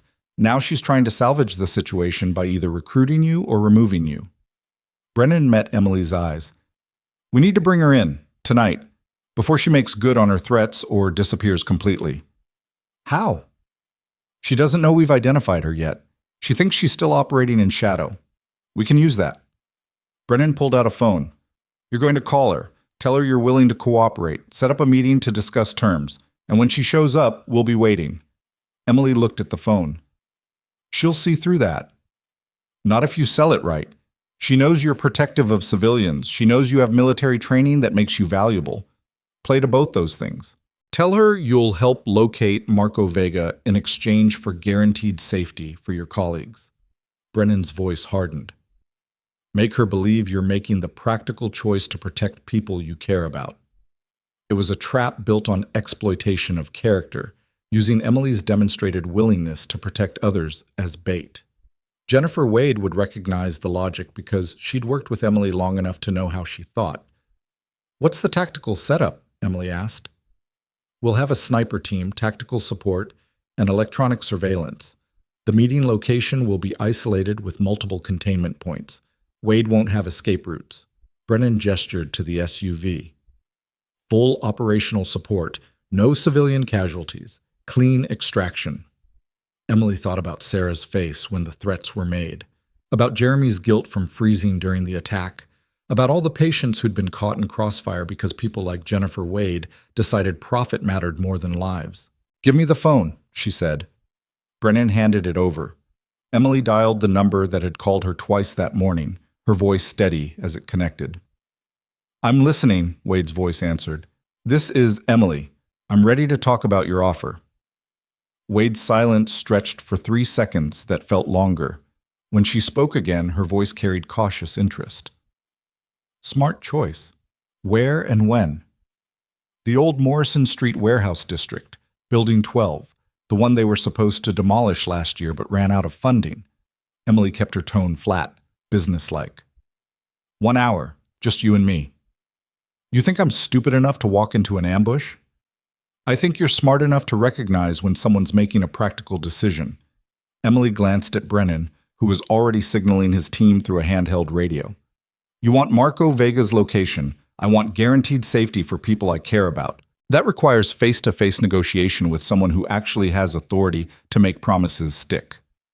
And if I don't show, then you lose your best chance at salvaging this situation before federal investigators close in on whatever trails you've left. Emily let that implication settle. Dr. Webb is talking to Detective Briggs right now. How long before that conversation leads somewhere you don't want it to go? Wade made a sound that might have been frustration or grudging respect. 1 hour, Building 12. If I see anyone besides you, the deal's off and your nurse friend becomes a cautionary tale. The line went dead. Emily handed the phone back to Brennan. She'll come, but she'll have counter-surveillance and an exit strategy. We'll be ready. Brennan was already moving toward the SUV. Tactical team deploys in 20 minutes. Snipers take elevated positions in adjacent buildings. Electronic countermeasures jam her communications. You wear a wire and keep her talking until we have clear containment. She'll scan for wires. Then we use bone conduction. Brennan pulled equipment from the SUV, a small device that would transmit through skeletal vibrations instead of traditional microphones. Harder to detect, harder to jam. This goes behind your ear. Looks like a hearing aid if she notices. Emily let him attach the device while Briggs approached from his vehicle. The detective's expression was tight, with the kind of concern that came from watching civilians get pulled into operations that could turn lethal. This is federal jurisdiction now, Briggs said to Brennan. My department should be coordinating. Your department doesn't have clearance for operations involving compromised Homeland Security personnel. Brennan's tone was polite but absolute. You can observe from the command vehicle, but tactical decisions are mine. Briggs looked like he wanted to argue, then noticed something in Emily's expression. You okay with this? Emily considered the question. Nothing about this was okay. Confronting a former comrade turned traitor, wearing surveillance equipment into a meeting that could end in bullets, gambling that Brennan's team could contain someone with Jennifer Wade's training. But okay wasn't the standard anymore. Necessary was. I'm okay, she said. 20 minutes later, Emily drove toward the Morrison Street warehouse district while Brennan's tactical team positioned themselves in shadow. The bone conduction device transmitted her breathing, her heartbeat, every small sound her body made. She could hear Brennan's voice occasionally giving positioning updates to his snipers. Alpha team in position, northeast corner, 80 meters. Bravo team set, southwest rooftop, clear sight lines. The warehouse district was a graveyard of industrial ambition, 6 square blocks of abandoned buildings waiting for demolition or renovation that never came. Building 12 sat in the center, a 4-story concrete structure with broken windows and graffiti marking territorial claims from gangs that had moved on years ago. Emily parked in the designated lot and approached on foot. The area was silent except for wind moving through empty spaces. Her training automatically mapped exits, cover positions, potential ambush points. Wade would be doing the same calculation from wherever she was observing. The building's main entrance was a roll-up door hanging half open. Emily stepped inside and let her eyes adjust to dimmer light. The interior was vast, empty floor space where machinery had once stood, support pillars creating shadows, a metal staircase leading to upper levels. Perfect for surveillance, terrible for containment. "I'm here," Emily said quietly, knowing the bone conduction device would pick it up. Wade's voice came from above. "Second floor, come alone." Emily climbed the metal stairs with steady steps, her hands visible and empty. The second floor opened into what had been administrative offices. Cubicle walls still standing like tombstones for dead careers, papers scattered across floors, evidence of homeless encampments in corners. Jennifer Wade stood near the far window, backlit by afternoon sun filtering through dirty glass. She looked different than Emily remembered, harder, leaner, with the particular wariness that came from living in constant operational mode. She held a pistol loosely at her side, not aimed, but ready. "You're wired," Wade said. "Of course I am. You'd be disappointed if I wasn't." "Show me." Emily turned slowly, lifting her shirt to show she wasn't wearing a traditional wire. Wade's eyes scanned for earpieces, transmitters, anything obvious. The bone conduction device behind Emily's ear was small enough to pass as a medical device, if noticed at all. "Clean enough," Wade said. "Or you're using tech I haven't seen yet. Either way, let's make this quick. What do you want?" Guaranteed safety for Sarah Richmond and Jeremy Costa. Written assurance they're off limits regardless of how this investigation proceeds. Emily kept her voice level. "In exchange, I'll provide intelligence on Marco Vega's protection detail and current location." "You don't have that intelligence." "I have contacts who do. Military channels that bypass civilian law enforcement." Emily moved closer, reading Wade's body language for tells. "Colonel Brennan offered me a consulting position this morning, access to federal witness protection databases in exchange for assisting with operational security assessments." It was a lie wrapped in enough truth to be plausible. Wade's expression showed calculation, weighing whether Emily would actually betray her principles for protection of others. "Why should I believe you'd flip that fast?" "Because I spent 11 months being treated like I was incompetent by people who didn't know what I could do. And when I finally showed them, it exposed me to exactly the kind of attention I'd spent years avoiding." Emily let frustration bleed into her voice. "You threatened people I work with. You dug up my classified service record. You backed me into a corner where cooperation is the only option that doesn't end with collateral damage. So yes, I'm flipping, because that's the practical choice." Wade studied her for a long moment. In the silence, Emily could hear Brennan's voice through the bone conduction device, so quiet it was almost subliminal. "Sniper teams have target acquisition, waiting on your signal." "You always were pragmatic," Wade said finally. "That's what made you good in the field. No hesitation when decisions needed making, no second-guessing after." She moved away from the window, circling slowly. "But here's my problem. Dr. Webb already confessed to Detective Briggs. That creates a paper trail leading toward people who've paid very well for anonymity. Those people are unhappy. They want assurances that additional leaks won't happen." "What kind of assurances?" "The kind that ends with you disappearing before you can testify about anything." Wade's pistol came up slightly, not quite aimed but no longer casual. "The Cordova Network has offered a substantial bounty for your permanent removal from this equation, and I'm having trouble seeing why I shouldn't collect it." Emily's pulse stayed steady through trained control. "Because killing me creates more problems than it solves. Federal investigators already know I was involved in stopping the hospital attack. If I disappear, that generates the exact scrutiny you're trying to avoid. Not if it looks like gang retaliation. The Cordova Network has motive. They have history of eliminating witnesses. Your body found in a location consistent with their operational patterns wouldn't surprise anyone. Wade's smile was cold. You'd be a tragic casualty of organized crime violence. Very neat.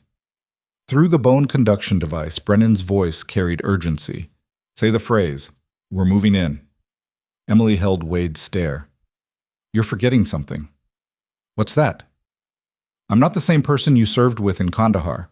That version of me still believed following orders mattered more than asking why. Emily's voice hardened. This version knows exactly what you are. A traitor selling out people who trusted you. Someone who got soldiers killed for money. Someone who threatened civilians because it was convenient. Wade's expression shifted. Recognition that Emily wasn't negotiating anymore. You think you're better than me?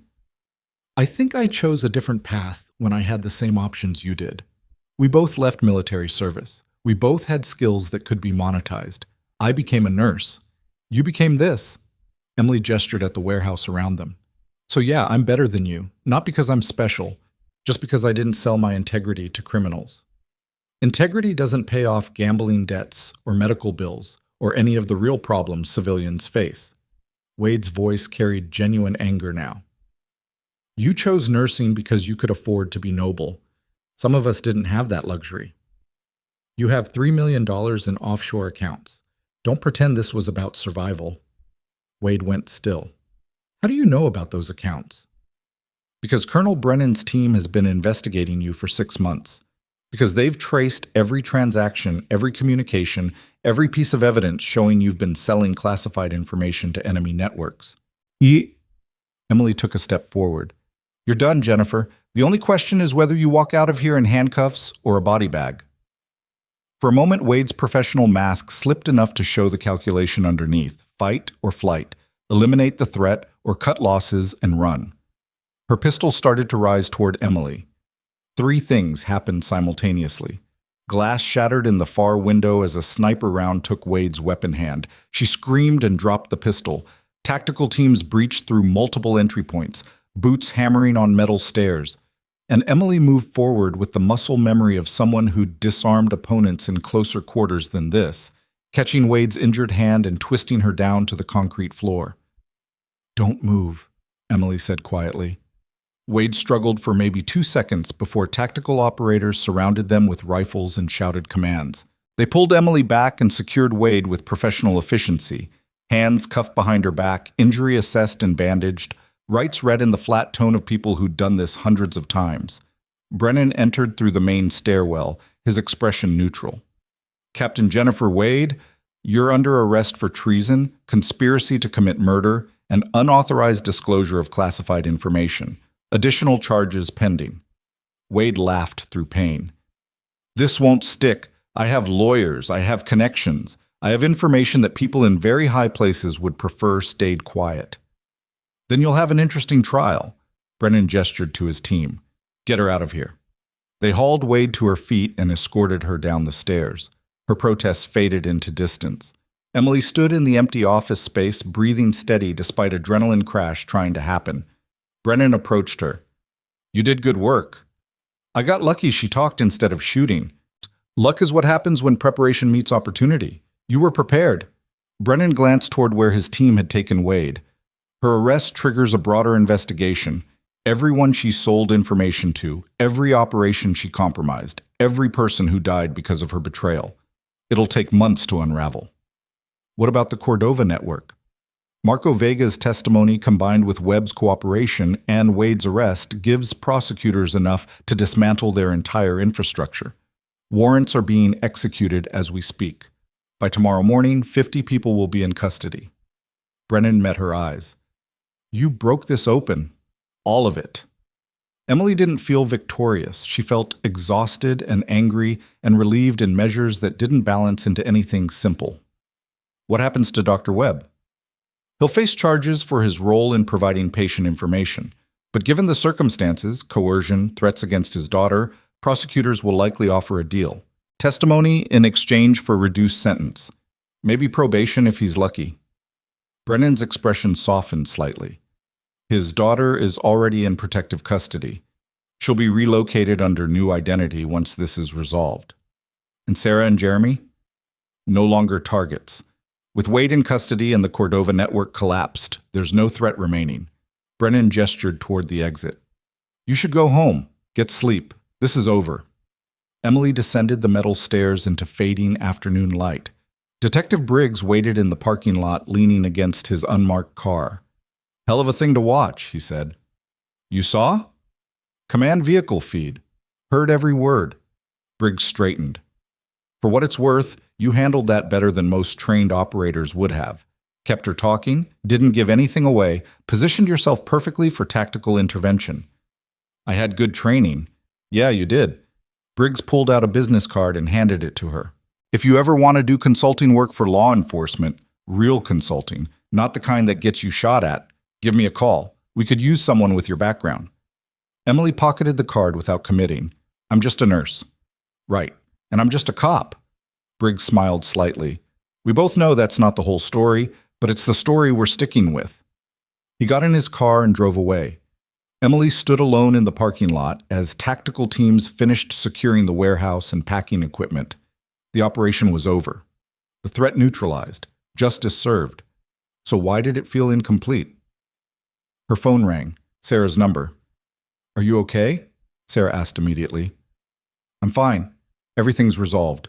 The person making threats has been arrested. I heard. It's all over the hospital.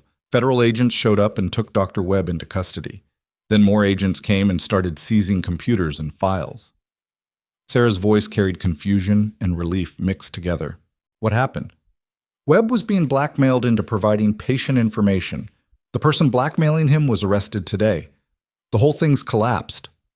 Emily started walking toward her car. You and Jeremy are safe. No more threats.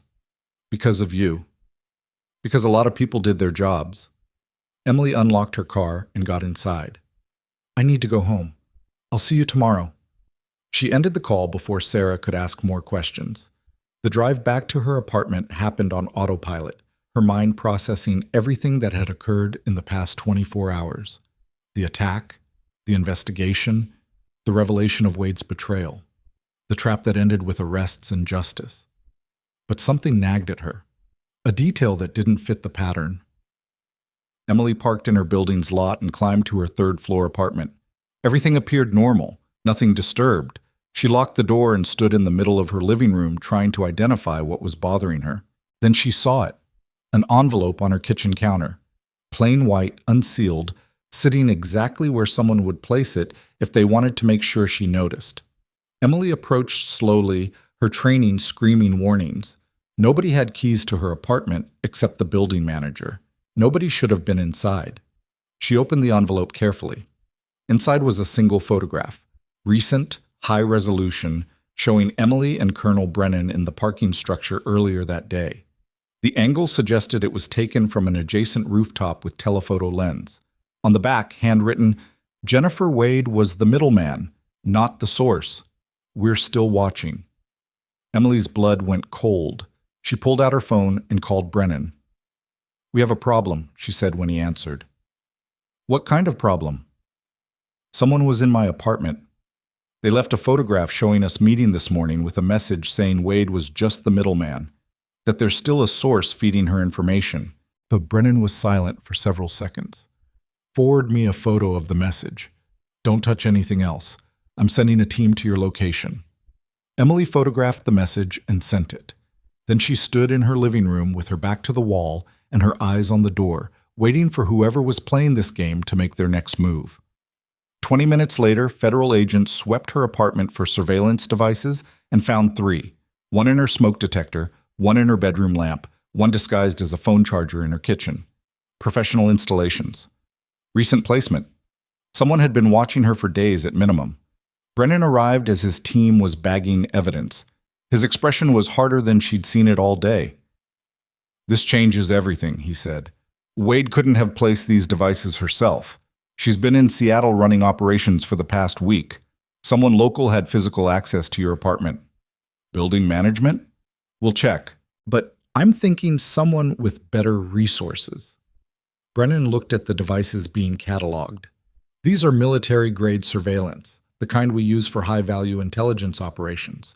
which means whoever placed them has access to restricted equipment and knows how to deploy it without triggering security alerts.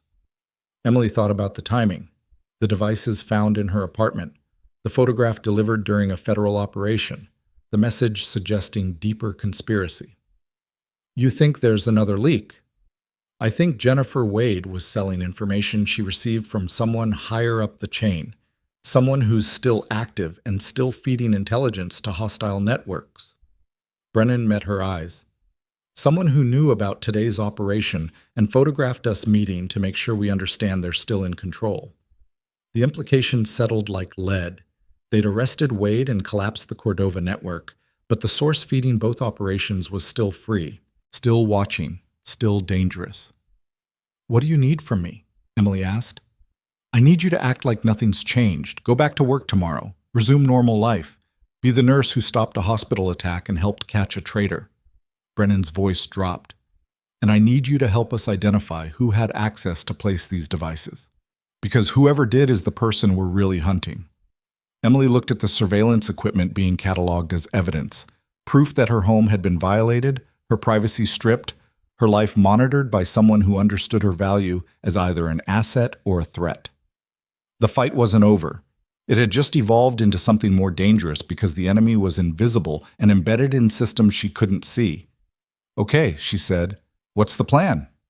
Brennan pulled out a tablet showing a list of personnel with security clearances high enough to access military surveillance equipment. The list was longer than Emily expected. Dozens of names spanning military intelligence, Homeland Security, FBI, and contracted civilian specialists. We narrow this list by cross-referencing who had physical opportunity to access your apartment, who knew about today's operation, and who benefits from keeping Wade's network operational. Brennan highlighted several names. But that takes time. Meanwhile, whoever placed these devices knows we found them. They know we're hunting them, which makes you exposed. Then use that. Emily studied the list. If they think I'm exposed, they might make a move to either recruit me or eliminate me. Either option reveals them. That's using you as bait. I've been bait before. Emily met his eyes. And this time, I know the trap is coming.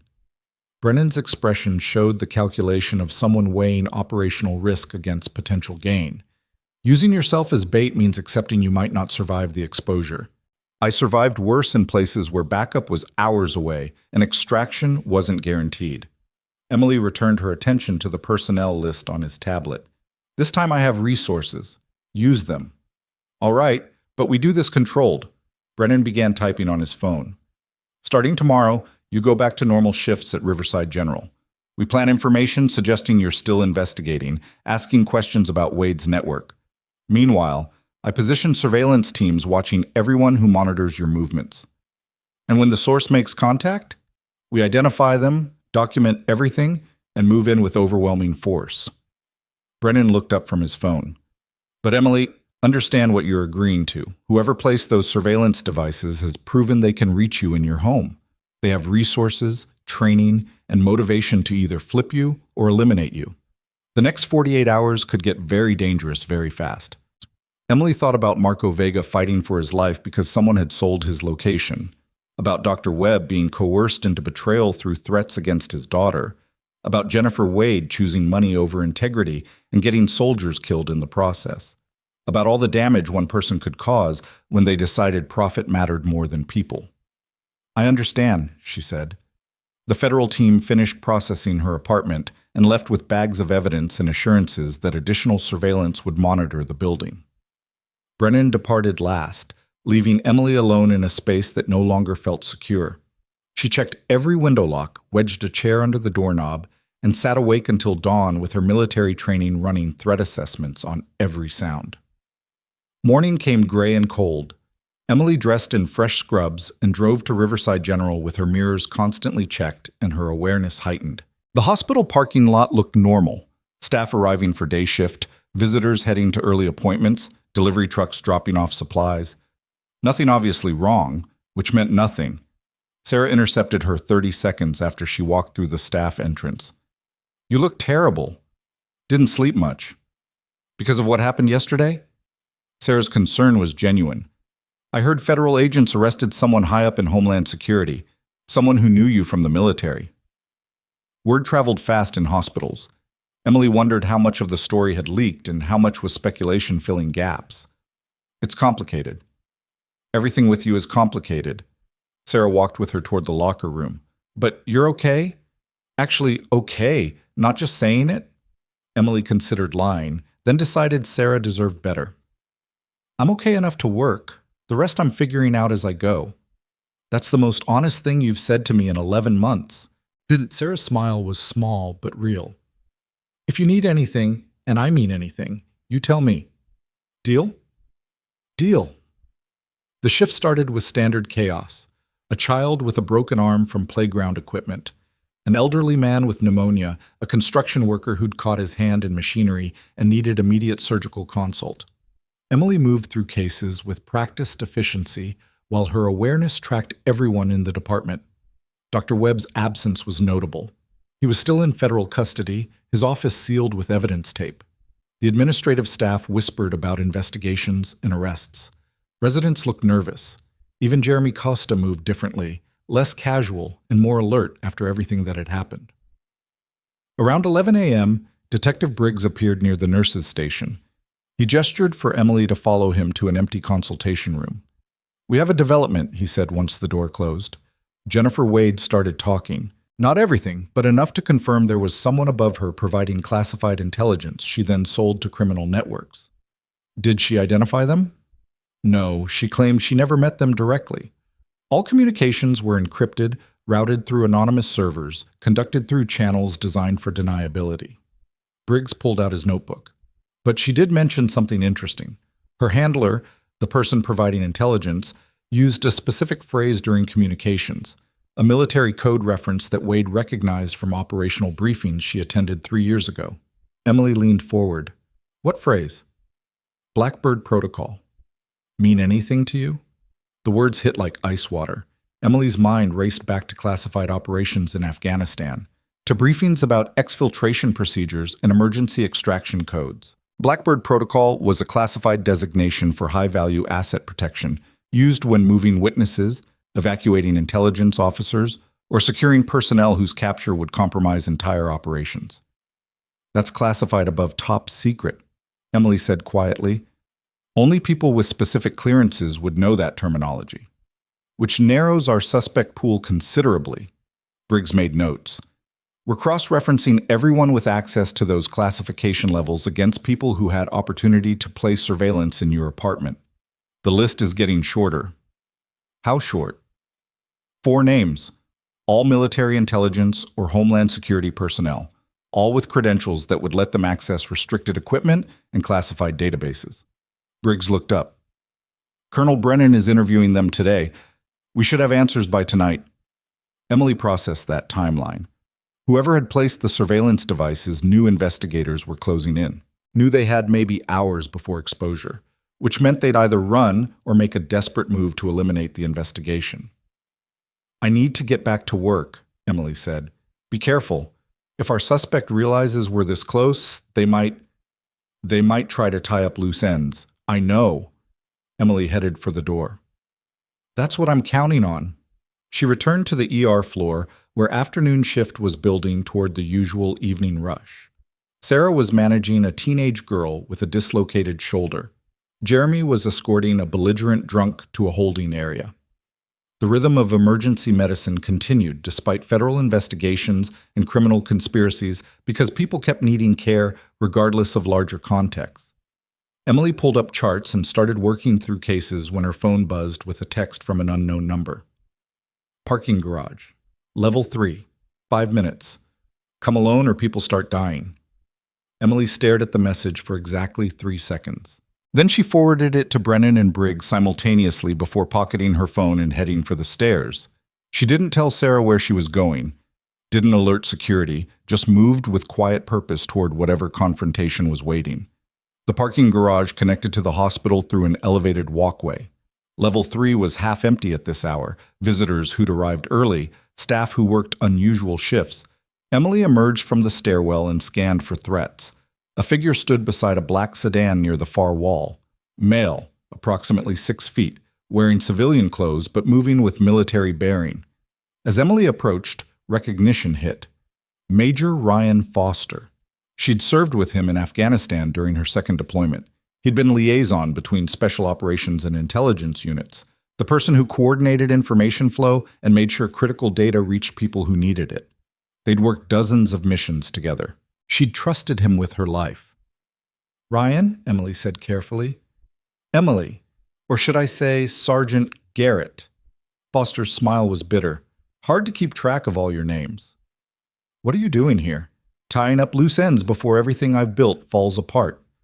Foster leaned against the sedan casually, but his hand stayed near his jacket where Emily assumed he carried a weapon. Jennifer Wade was supposed to be invisible, a middleman who provided information to clients without anyone tracing back to the source, and she was good at it for almost 2 years. Then you had to go and be a hero. Emily's mind raced through implications. Foster had clearance for Blackbird Protocol, had access to military surveillance equipment, had opportunity to place devices in her apartment because he'd been stationed at Joint Base Lewis McChord, less than 2 hours from Marshall Point. He fit every parameter Briggs had outlined. "You're the leak," Emily said. "I'm an entrepreneur.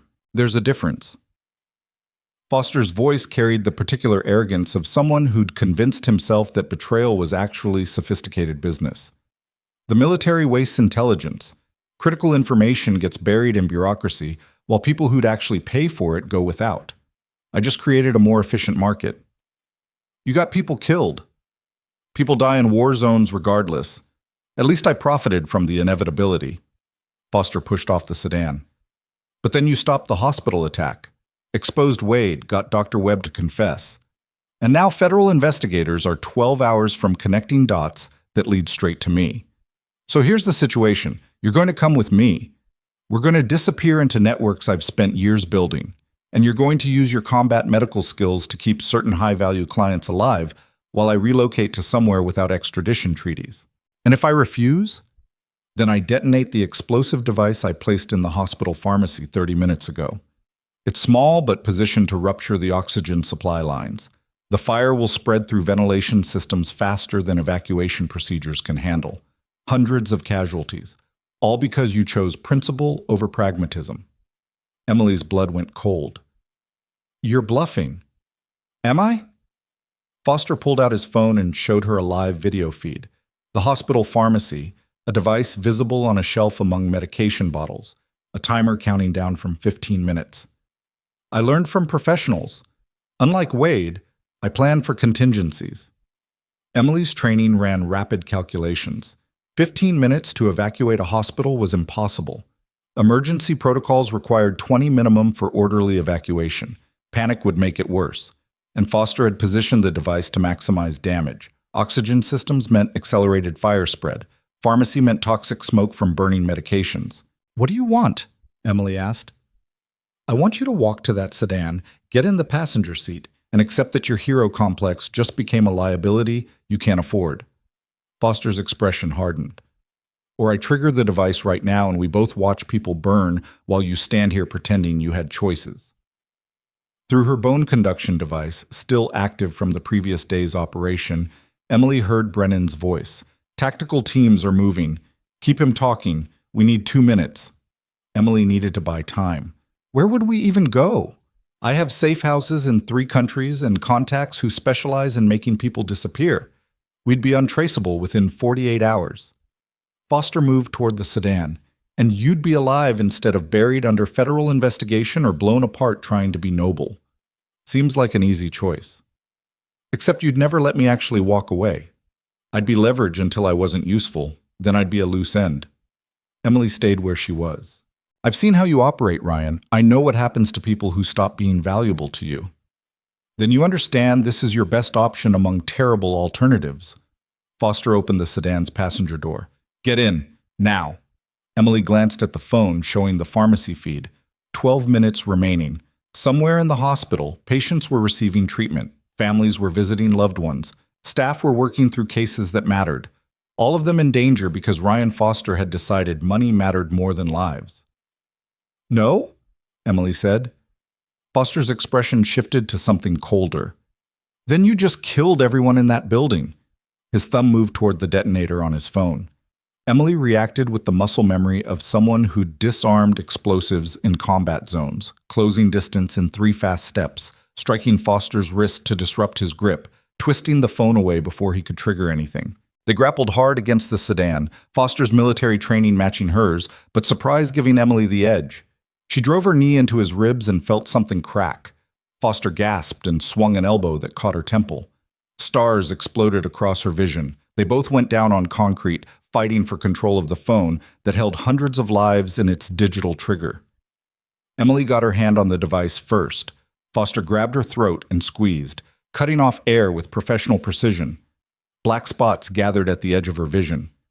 She had maybe 10 seconds before unconsciousness. She drove her thumb into Foster's eye. Not clean, not tactical, just desperate survival combat. Foster screamed and his grip loosened. Emily sucked air and rolled away, coming to her feet with the phone in her hand. Foster was already reaching for the gun in his jacket when tactical teams breached into the parking garage from 3 directions. Brennan's voice cut through the chaos. "Drop the weapon. Hands where we can see them." Foster froze with his hand on the pistol grip. For a moment, Emily thought he might try anyway, force the situation into a shooting that would end with him dead instead of arrested. Then his shoulders sagged and his hands came up empty. Tactical operators swarmed him with practiced efficiency. Handcuffs, weapons secured, rights read. Foster was pulled to his feet with all the arrogance stripped away, leaving just a man who'd made terrible choices and run out of options. Brennan approached Emily. "You okay?" "There's a bomb in the hospital pharmacy." Emily held up Foster's phone, showing the feed. 9 minutes remaining. Brennan grabbed his radio. "All units, we have an explosive device in the main hospital pharmacy. Bomb squad, immediate response. Begin controlled evacuation of surrounding areas." The next 8 minutes stretched into controlled chaos. Bomb squad specialists in heavy armor entered the pharmacy while Emily directed evacuation of patients from nearby rooms. Sarah helped move people with calm efficiency, despite fear written across her face. Jeremy coordinated with security to clear hallways. Staff worked with the kind of focused intensity that came from training and necessity. The bomb squad found the device exactly where Foster's video showed.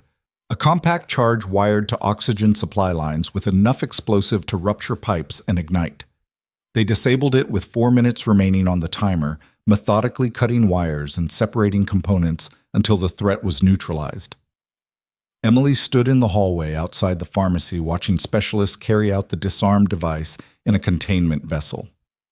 Her hands were shaking now that adrenaline had nowhere to go. Sarah appeared beside her with a bottle of water. "Drink this," Sarah said. "You look like you're about to collapse." Emily took the water and drank half the bottle. "Thanks. Was that really a bomb?" "Yeah." "And you stopped the person who planted it?" "With help from federal agents who had much better tactical gear than I did." Emily's voice came out rougher than intended. "I just bought them time." Sarah looked at her with an expression that mixed awe and concern. "You keep saying you're just a nurse, but everything I've seen in the past 2 days tells me that's maybe 5% of who you actually are." Emily didn't have an answer that would satisfy curiosity without opening doors to classified history she couldn't fully share, so she just nodded and let the silence carry weight her words couldn't. Detective Briggs found her 20 minutes later. "Ryan Foster is in federal custody. He's already trying to negotiate a deal, offering to identify every client he sold information to in exchange for reduced sentencing. Will it work? Probably. The intelligence value of his client list outweighs the satisfaction of maximum punishment." Briggs's expression showed the particular frustration of someone who understood pragmatic justice versus satisfying justice. But he'll still spend significant time in a federal facility, and his reputation is destroyed. That counts for something. What about the Cordova network? 53 arrests executed this morning, including the people who ordered the hospital attack and everyone above them in the organization. Marco Vega's testimony combined with the evidence we gathered is enough to dismantle their entire operation. Briggs allowed himself a small smile. They're done. Completely. Emily felt something loosen in her chest. Not relief exactly, but the particular exhaustion that came after sustained crisis finally ended. And Dr. Webb? He's cooperating fully. Prosecutors are offering a deal: 3 years probation, community service, mandatory counseling, but no prison time given the coercion element. His daughter is safe in witness protection. He'll never practice medicine again, but he'll be alive and his family will be protected. Briggs paused. It's not perfect justice, but it's the justice we could actually achieve. The distinction mattered.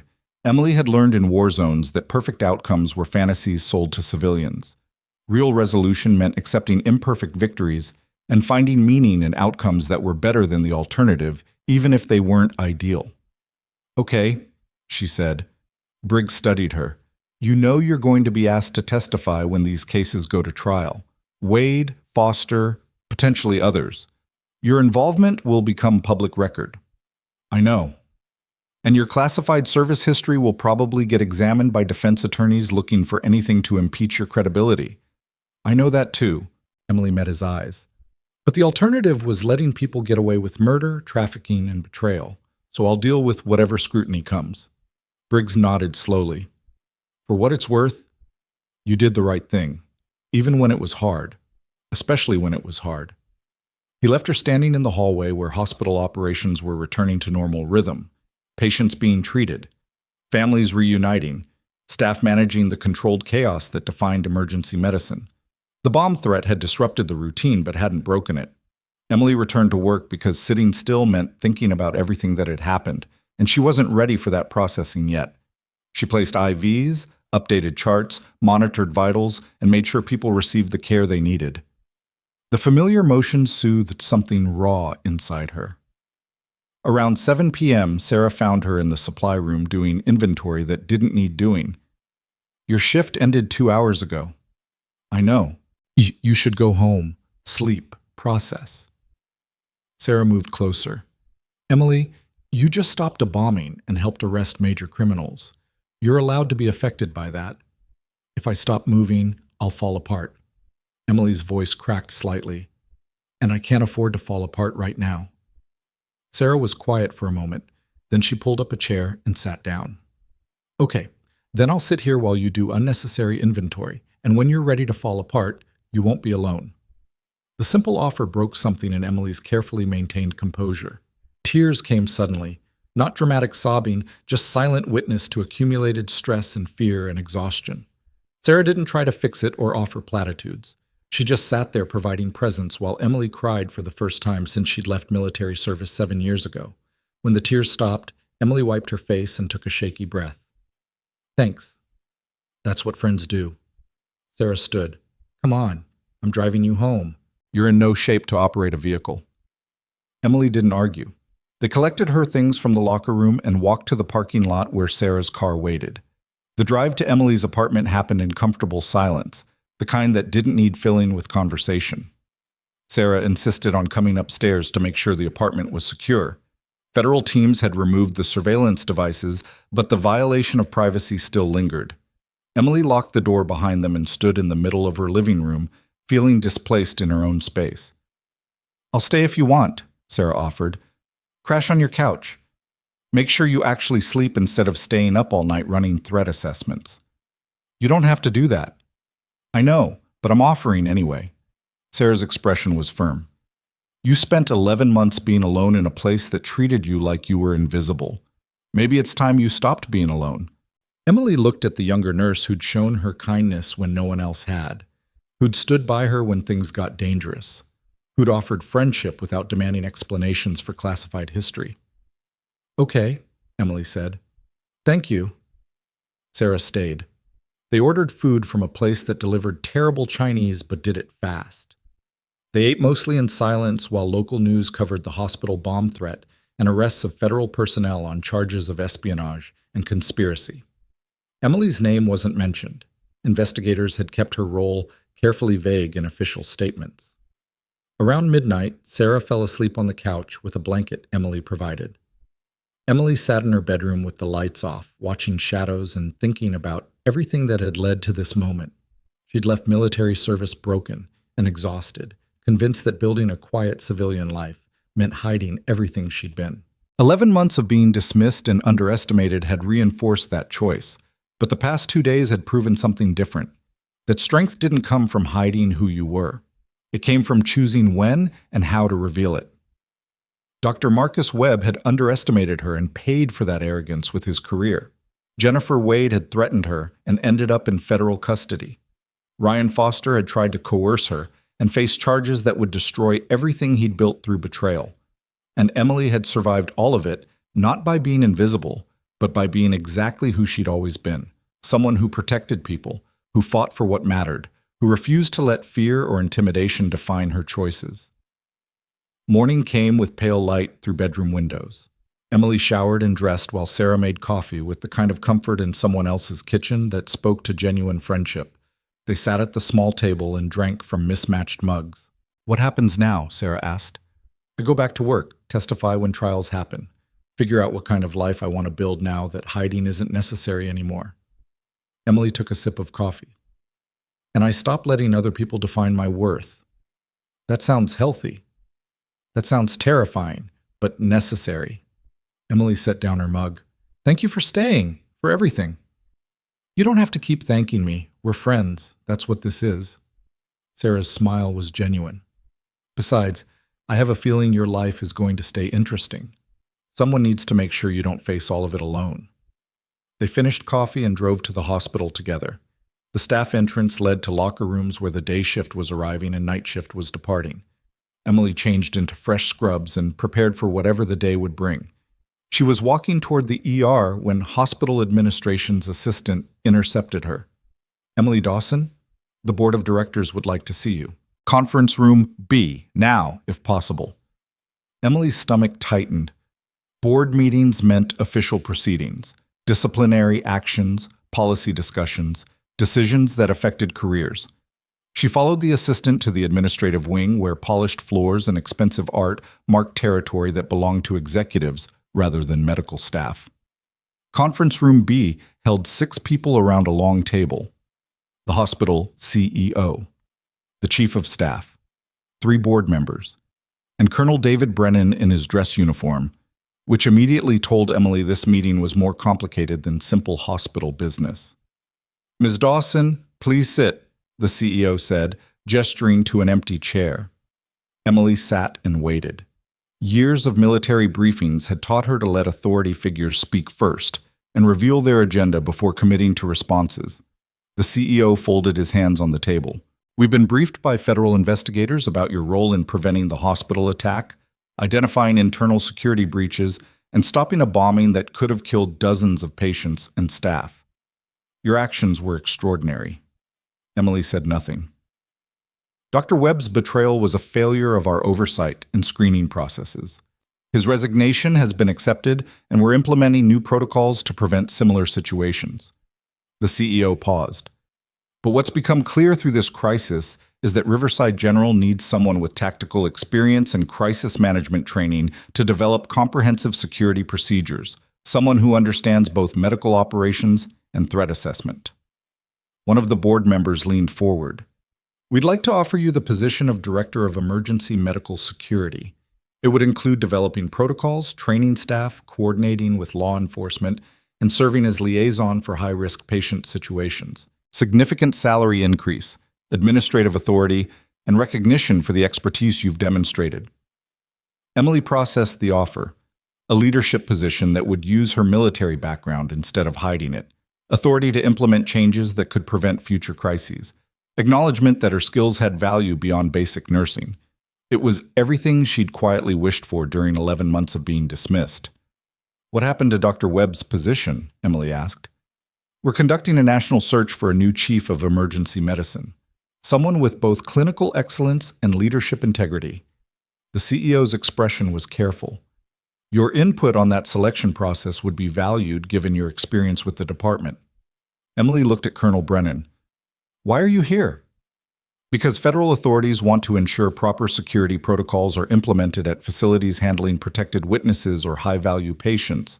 The military is prepared to provide consulting resources if Riverside General agrees to serve as a model program for other civilian hospitals." Brennan's expression was neutral. "And because I wanted to make sure you understood this offer is genuine recognition of your capabilities, not compensation for cooperation with investigations." The distinction mattered. Emily had been used as an asset by people who saw her skills as tools rather than seeing her as a person. This offer, if genuine, represented something different. "I need to think about it," Emily said. The CEO nodded. "Of course. Take 48 hours. We understand this is a significant decision." The meeting ended. Emily left the conference room and found Sarah waiting in the hallway outside. "Well?" Sarah asked. "They offered me a director position, security protocols, crisis management, tactical consulting." "That's amazing. You should accept." "Maybe." Emily started walking toward the ER. "Or maybe I should find a different hospital where I don't have 11 months of bad history with people who only respect me now because I proved I could be dangerous." Sarah grabbed her arm gently. "Or maybe you should stay and build something better. Show people that strength doesn't require being cruel. That leadership can come from someone who was underestimated and chose to rise above it instead of becoming bitter." Emily stopped walking. "You sound very sure about that." "I am sure, because I've watched you handle impossible situations with grace and competence that most people couldn't manage. And I think this hospital needs someone like you in leadership." Sarah's expression was fierce. "Don't run because it's easier. Stay because it matters." The words hit deeper than tactical considerations or career calculations. Emily had spent 7 years running from her past, building walls between who she'd been and who she wanted to become. Maybe Sarah was right. Maybe staying and building something meaningful mattered more than escaping to somewhere new where no one knew her history. "I'll think about it," Emily said. They returned to the ER where morning shift was handling its usual volume. Emily worked through cases with Sarah's words echoing in her mind. By noon, she'd made her decision. She found the CEO's office and knocked once. "I'll accept the position, but I have conditions." The CEO looked up from his computer. "What conditions?" "First, complete transparency in hiring the new chief of emergency medicine. I want input, but not final decision authority. This department needs someone who leads through respect, not intimidation." "Agreed." "Second, mandatory training for all staff on recognizing coercion, threats, and inappropriate pressure from anyone, supervisors, patients, family members, whoever. People need to know they can report problems without retaliation." "We can implement that." "Third, Sarah Richmond gets promoted to senior nurse with scheduling authority and a salary increase. She earned it." Emily met his eyes. "And Jeremy Costa gets proper security training instead of being left to figure things out through trial and error." The CEO made notes. "Anything else?" "Yeah. I want my real name on the position. Emily Garrett, not Emily Dawson. My service record is going to be public during trials anyway. Might as well own it." The CEO extended his hand across the desk. "Welcome to hospital administration, Ms. Garrett. When can you start?" "Give me 2 weeks to finish transitioning my current patients and training a replacement. Then I'm yours." They shook hands. Emily left his office feeling something she hadn't experienced in years. Not happiness exactly, but purpose. Direction. The sense that maybe the path forward didn't require hiding who she'd been in order to become who she wanted to be. She found Sarah near the nurse's station and pulled her aside. "You're getting promoted? Senior nurse, better pay, scheduling authority?" Sarah's eyes widened. "What? How?" "I made it a condition of accepting the director position. You earned it," Emily smiled. "And you were right. Staying and building something better matters more than running to somewhere new." Sarah hugged her impulsively. "Thank you for everything." The next 2 weeks moved quickly. Emily trained her replacement while developing initial security protocols. She testified before a grand jury about Wade's betrayal and Foster's conspiracy, her words measured and precise. She sat through interviews with federal investigators documenting every detail of her involvement. And slowly, the staff at Riverside General began treating her differently, not with fear, but with genuine respect. Residents asked her opinion on complex cases. Attending physicians consulted her on patients with trauma backgrounds. Even the janitor who'd barely acknowledged her for 11 months stopped to thank her for preventing the bombing. Marcus Webb sent a letter from the minimum security facility where he was serving his probation. It was brief, apologetic, and concluded with words that surprised her. "You showed me what real strength looks like. I hope someday I can demonstrate I learned that lesson. Jennifer Wade refused all contact.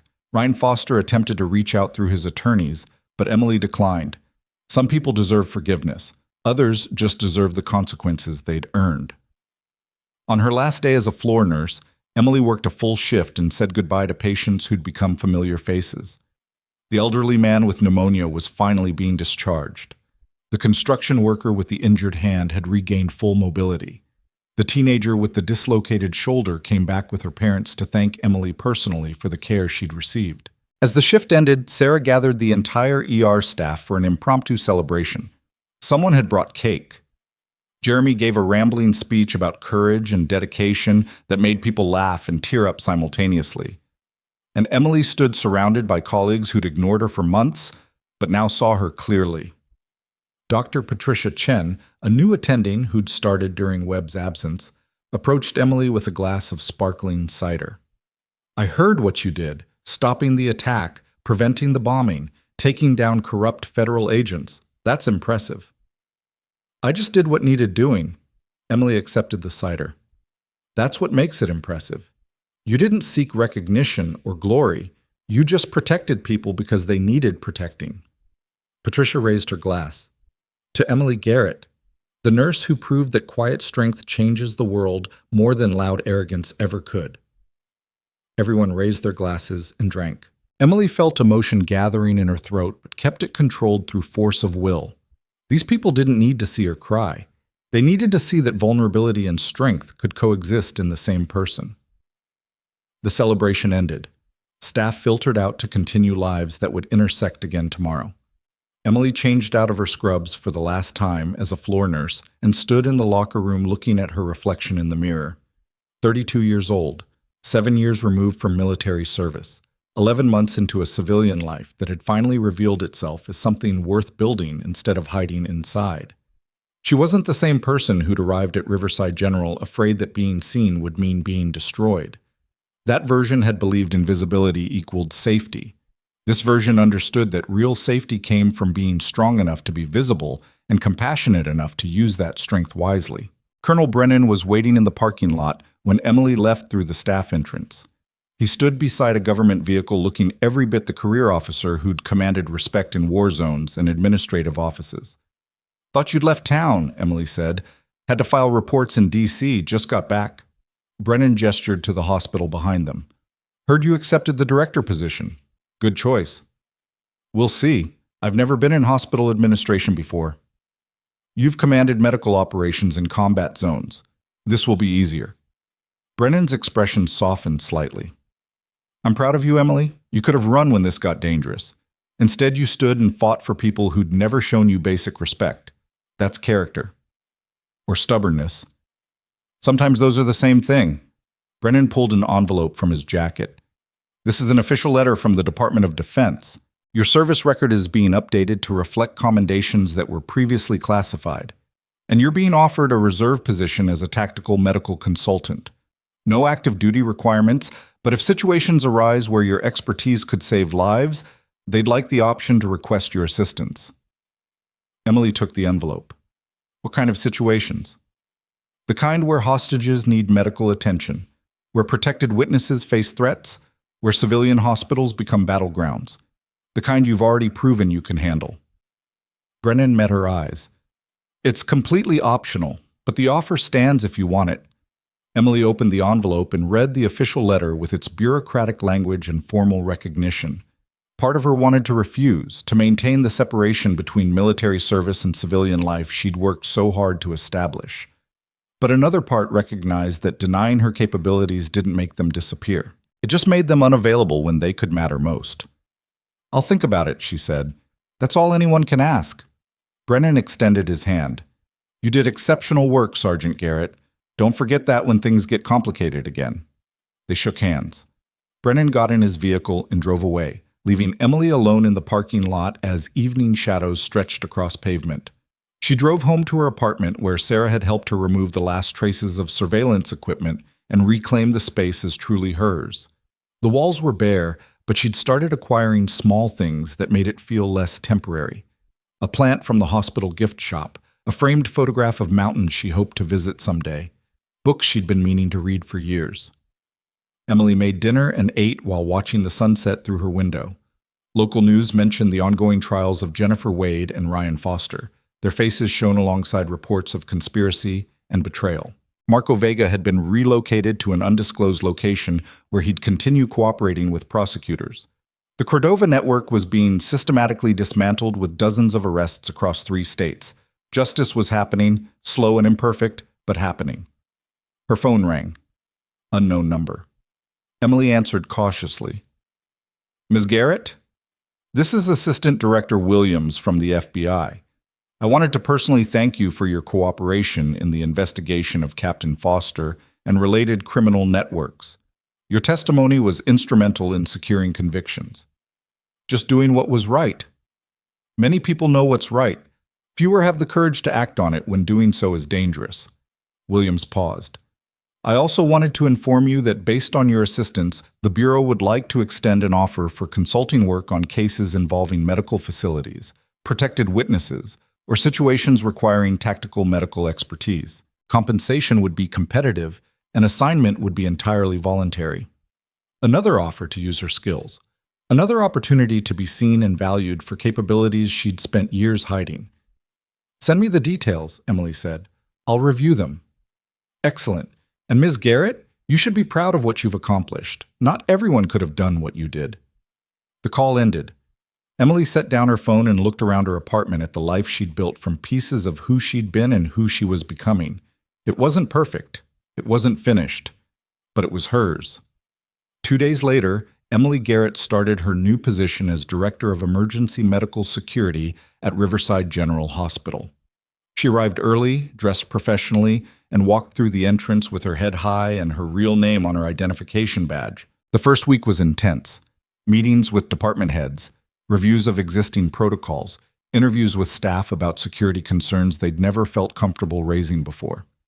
Emily listened more than she spoke, absorbing information and building understanding of systems that needed changing. She also made time to visit patients. The work of leadership mattered, but so did remembering why that work existed, to protect people who needed care during their most vulnerable moments. On Friday afternoon, Emily presented her initial security assessment to the hospital board. She outlined gaps in current procedures, recommended training programs, and proposed coordination protocols with law enforcement that would prevent future breaches without disrupting medical operations. The CEO looked impressed. "This is comprehensive work for 1 week. I had good training in assessing operational vulnerabilities." Emily clicked to her next slide. "But more importantly, I spent 11 months watching this hospital operate. I saw what worked and what didn't. That experience informs these recommendations." The board approved her proposals unanimously. As the meeting ended, Dr. Patricia Chen approached Emily in the hallway. "I'm heading the search committee for the new chief of emergency medicine. Would you be willing to interview candidates with me? Your perspective would be valuable." "Absolutely." Emily fell into step beside her. "I want to make sure we hire someone who leads through competence instead of intimidation." "Agreed. We need someone who recognizes that diverse backgrounds and experiences make departments stronger, not weaker." Patricia smiled. "Someone like you." They reviewed candidate files in Patricia's office, discussing qualifications and leadership philosophy. It was collaborative work, 2 professionals with different expertise finding common ground and shared values. Around 6 p.m., Emily returned to her new office on the administrative floor. It was small, but had a window overlooking the parking lot where ambulances delivered emergencies and families came seeking hope. She stood watching that intersection of crisis and care, thinking about all the paths that had led her here. Her phone buzzed with a text from Sarah. "Dinner tomorrow? My place? I'm cooking, and I promise it'll be better than hospital cafeteria food." Emily smiled and typed back, "I'll bring wine." She locked her office and left through the main entrance where Jeremy Costa was working security desk duty. He straightened when he saw her. "Ms. Garrett, have a good evening." "You too, Jeremy. How's the new training program going?" "It's good. Really good, actually. I'm learning things I should have known from the start." He looked embarrassed. "I wanted to thank you for advocating for that. I know I froze during the attack, and—" "You didn't freeze when it mattered," Emily interrupted gently. "You helped coordinate evacuation during the bomb threat. You protected people when they needed it. That's what counts." Jeremy nodded, looking relieved. Still, thank you. Emily left the hospital and drove home through Marshall Point streets that were becoming familiar instead of temporary. She'd lived here 11 months, but only recently started actually seeing the city, the parks where families gathered, the restaurants where communities formed, the small details that made a place feel like more than just geography. At her apartment, she changed into comfortable clothes and sat on her small balcony watching the sunset. The letter from the Department of Defense sat on her coffee table alongside the FBI's consulting offer. Both represented futures where her past served purposes larger than herself. She'd spent 7 years believing that hiding her capabilities meant finding peace. But the past 2 weeks had proven something different. That peace didn't come from being invisible. It came from being visible in ways that aligned with your values. From using strength to protect instead of dominate. From leading through competence and compassion instead of fear and intimidation. Marcus Webb had dismissed her because he'd mistaken quietness for weakness. Jennifer Wade had threatened her because she'd underestimated someone who'd survived worse threats in worse places. Ryan Foster had tried to coerce her because he'd assumed everyone operated from the same corrupt pragmatism that defined his choices. All of them had learned the cost of those miscalculations. Emily Garrett wasn't the same person who'd left military service broken and searching for escape. She wasn't even the same person who'd arrived at Riverside General hoping to hide in plain sight. She was someone who'd discovered that the strongest version of herself emerged not from denying the past, but from integrating it with purpose and intention. Her phone rang again. This time she recognized the number. Detective Briggs. Emily, sorry to call after hours, but I wanted to let you know the jury came back on Jennifer Wade. Guilty on all counts. She's facing 25 to 30 years federal time. And Foster? He took a plea deal. 15 years in exchange for testimony against his client network. Not as satisfying as a trial, but it gets dangerous people off the streets. Briggs paused. None of this happens without you. You know that, right? A lot of people did important work. True, but you were the catalyst. The person who refused to accept injustice even when accepting it would have been easier and safer. Briggs's voice carried genuine respect. That matters.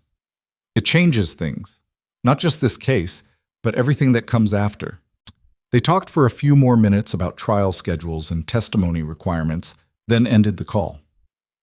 Emily sat in the gathering darkness, thinking about change and consequence, and the ways individual choices rippled outward into outcomes that affected people you'd never meet. She'd made a choice to fight instead of flee, to stand instead of hide, to protect instead of pretend. And in making that choice, she'd discovered something crucial, that being underestimated wasn't a weakness to overcome.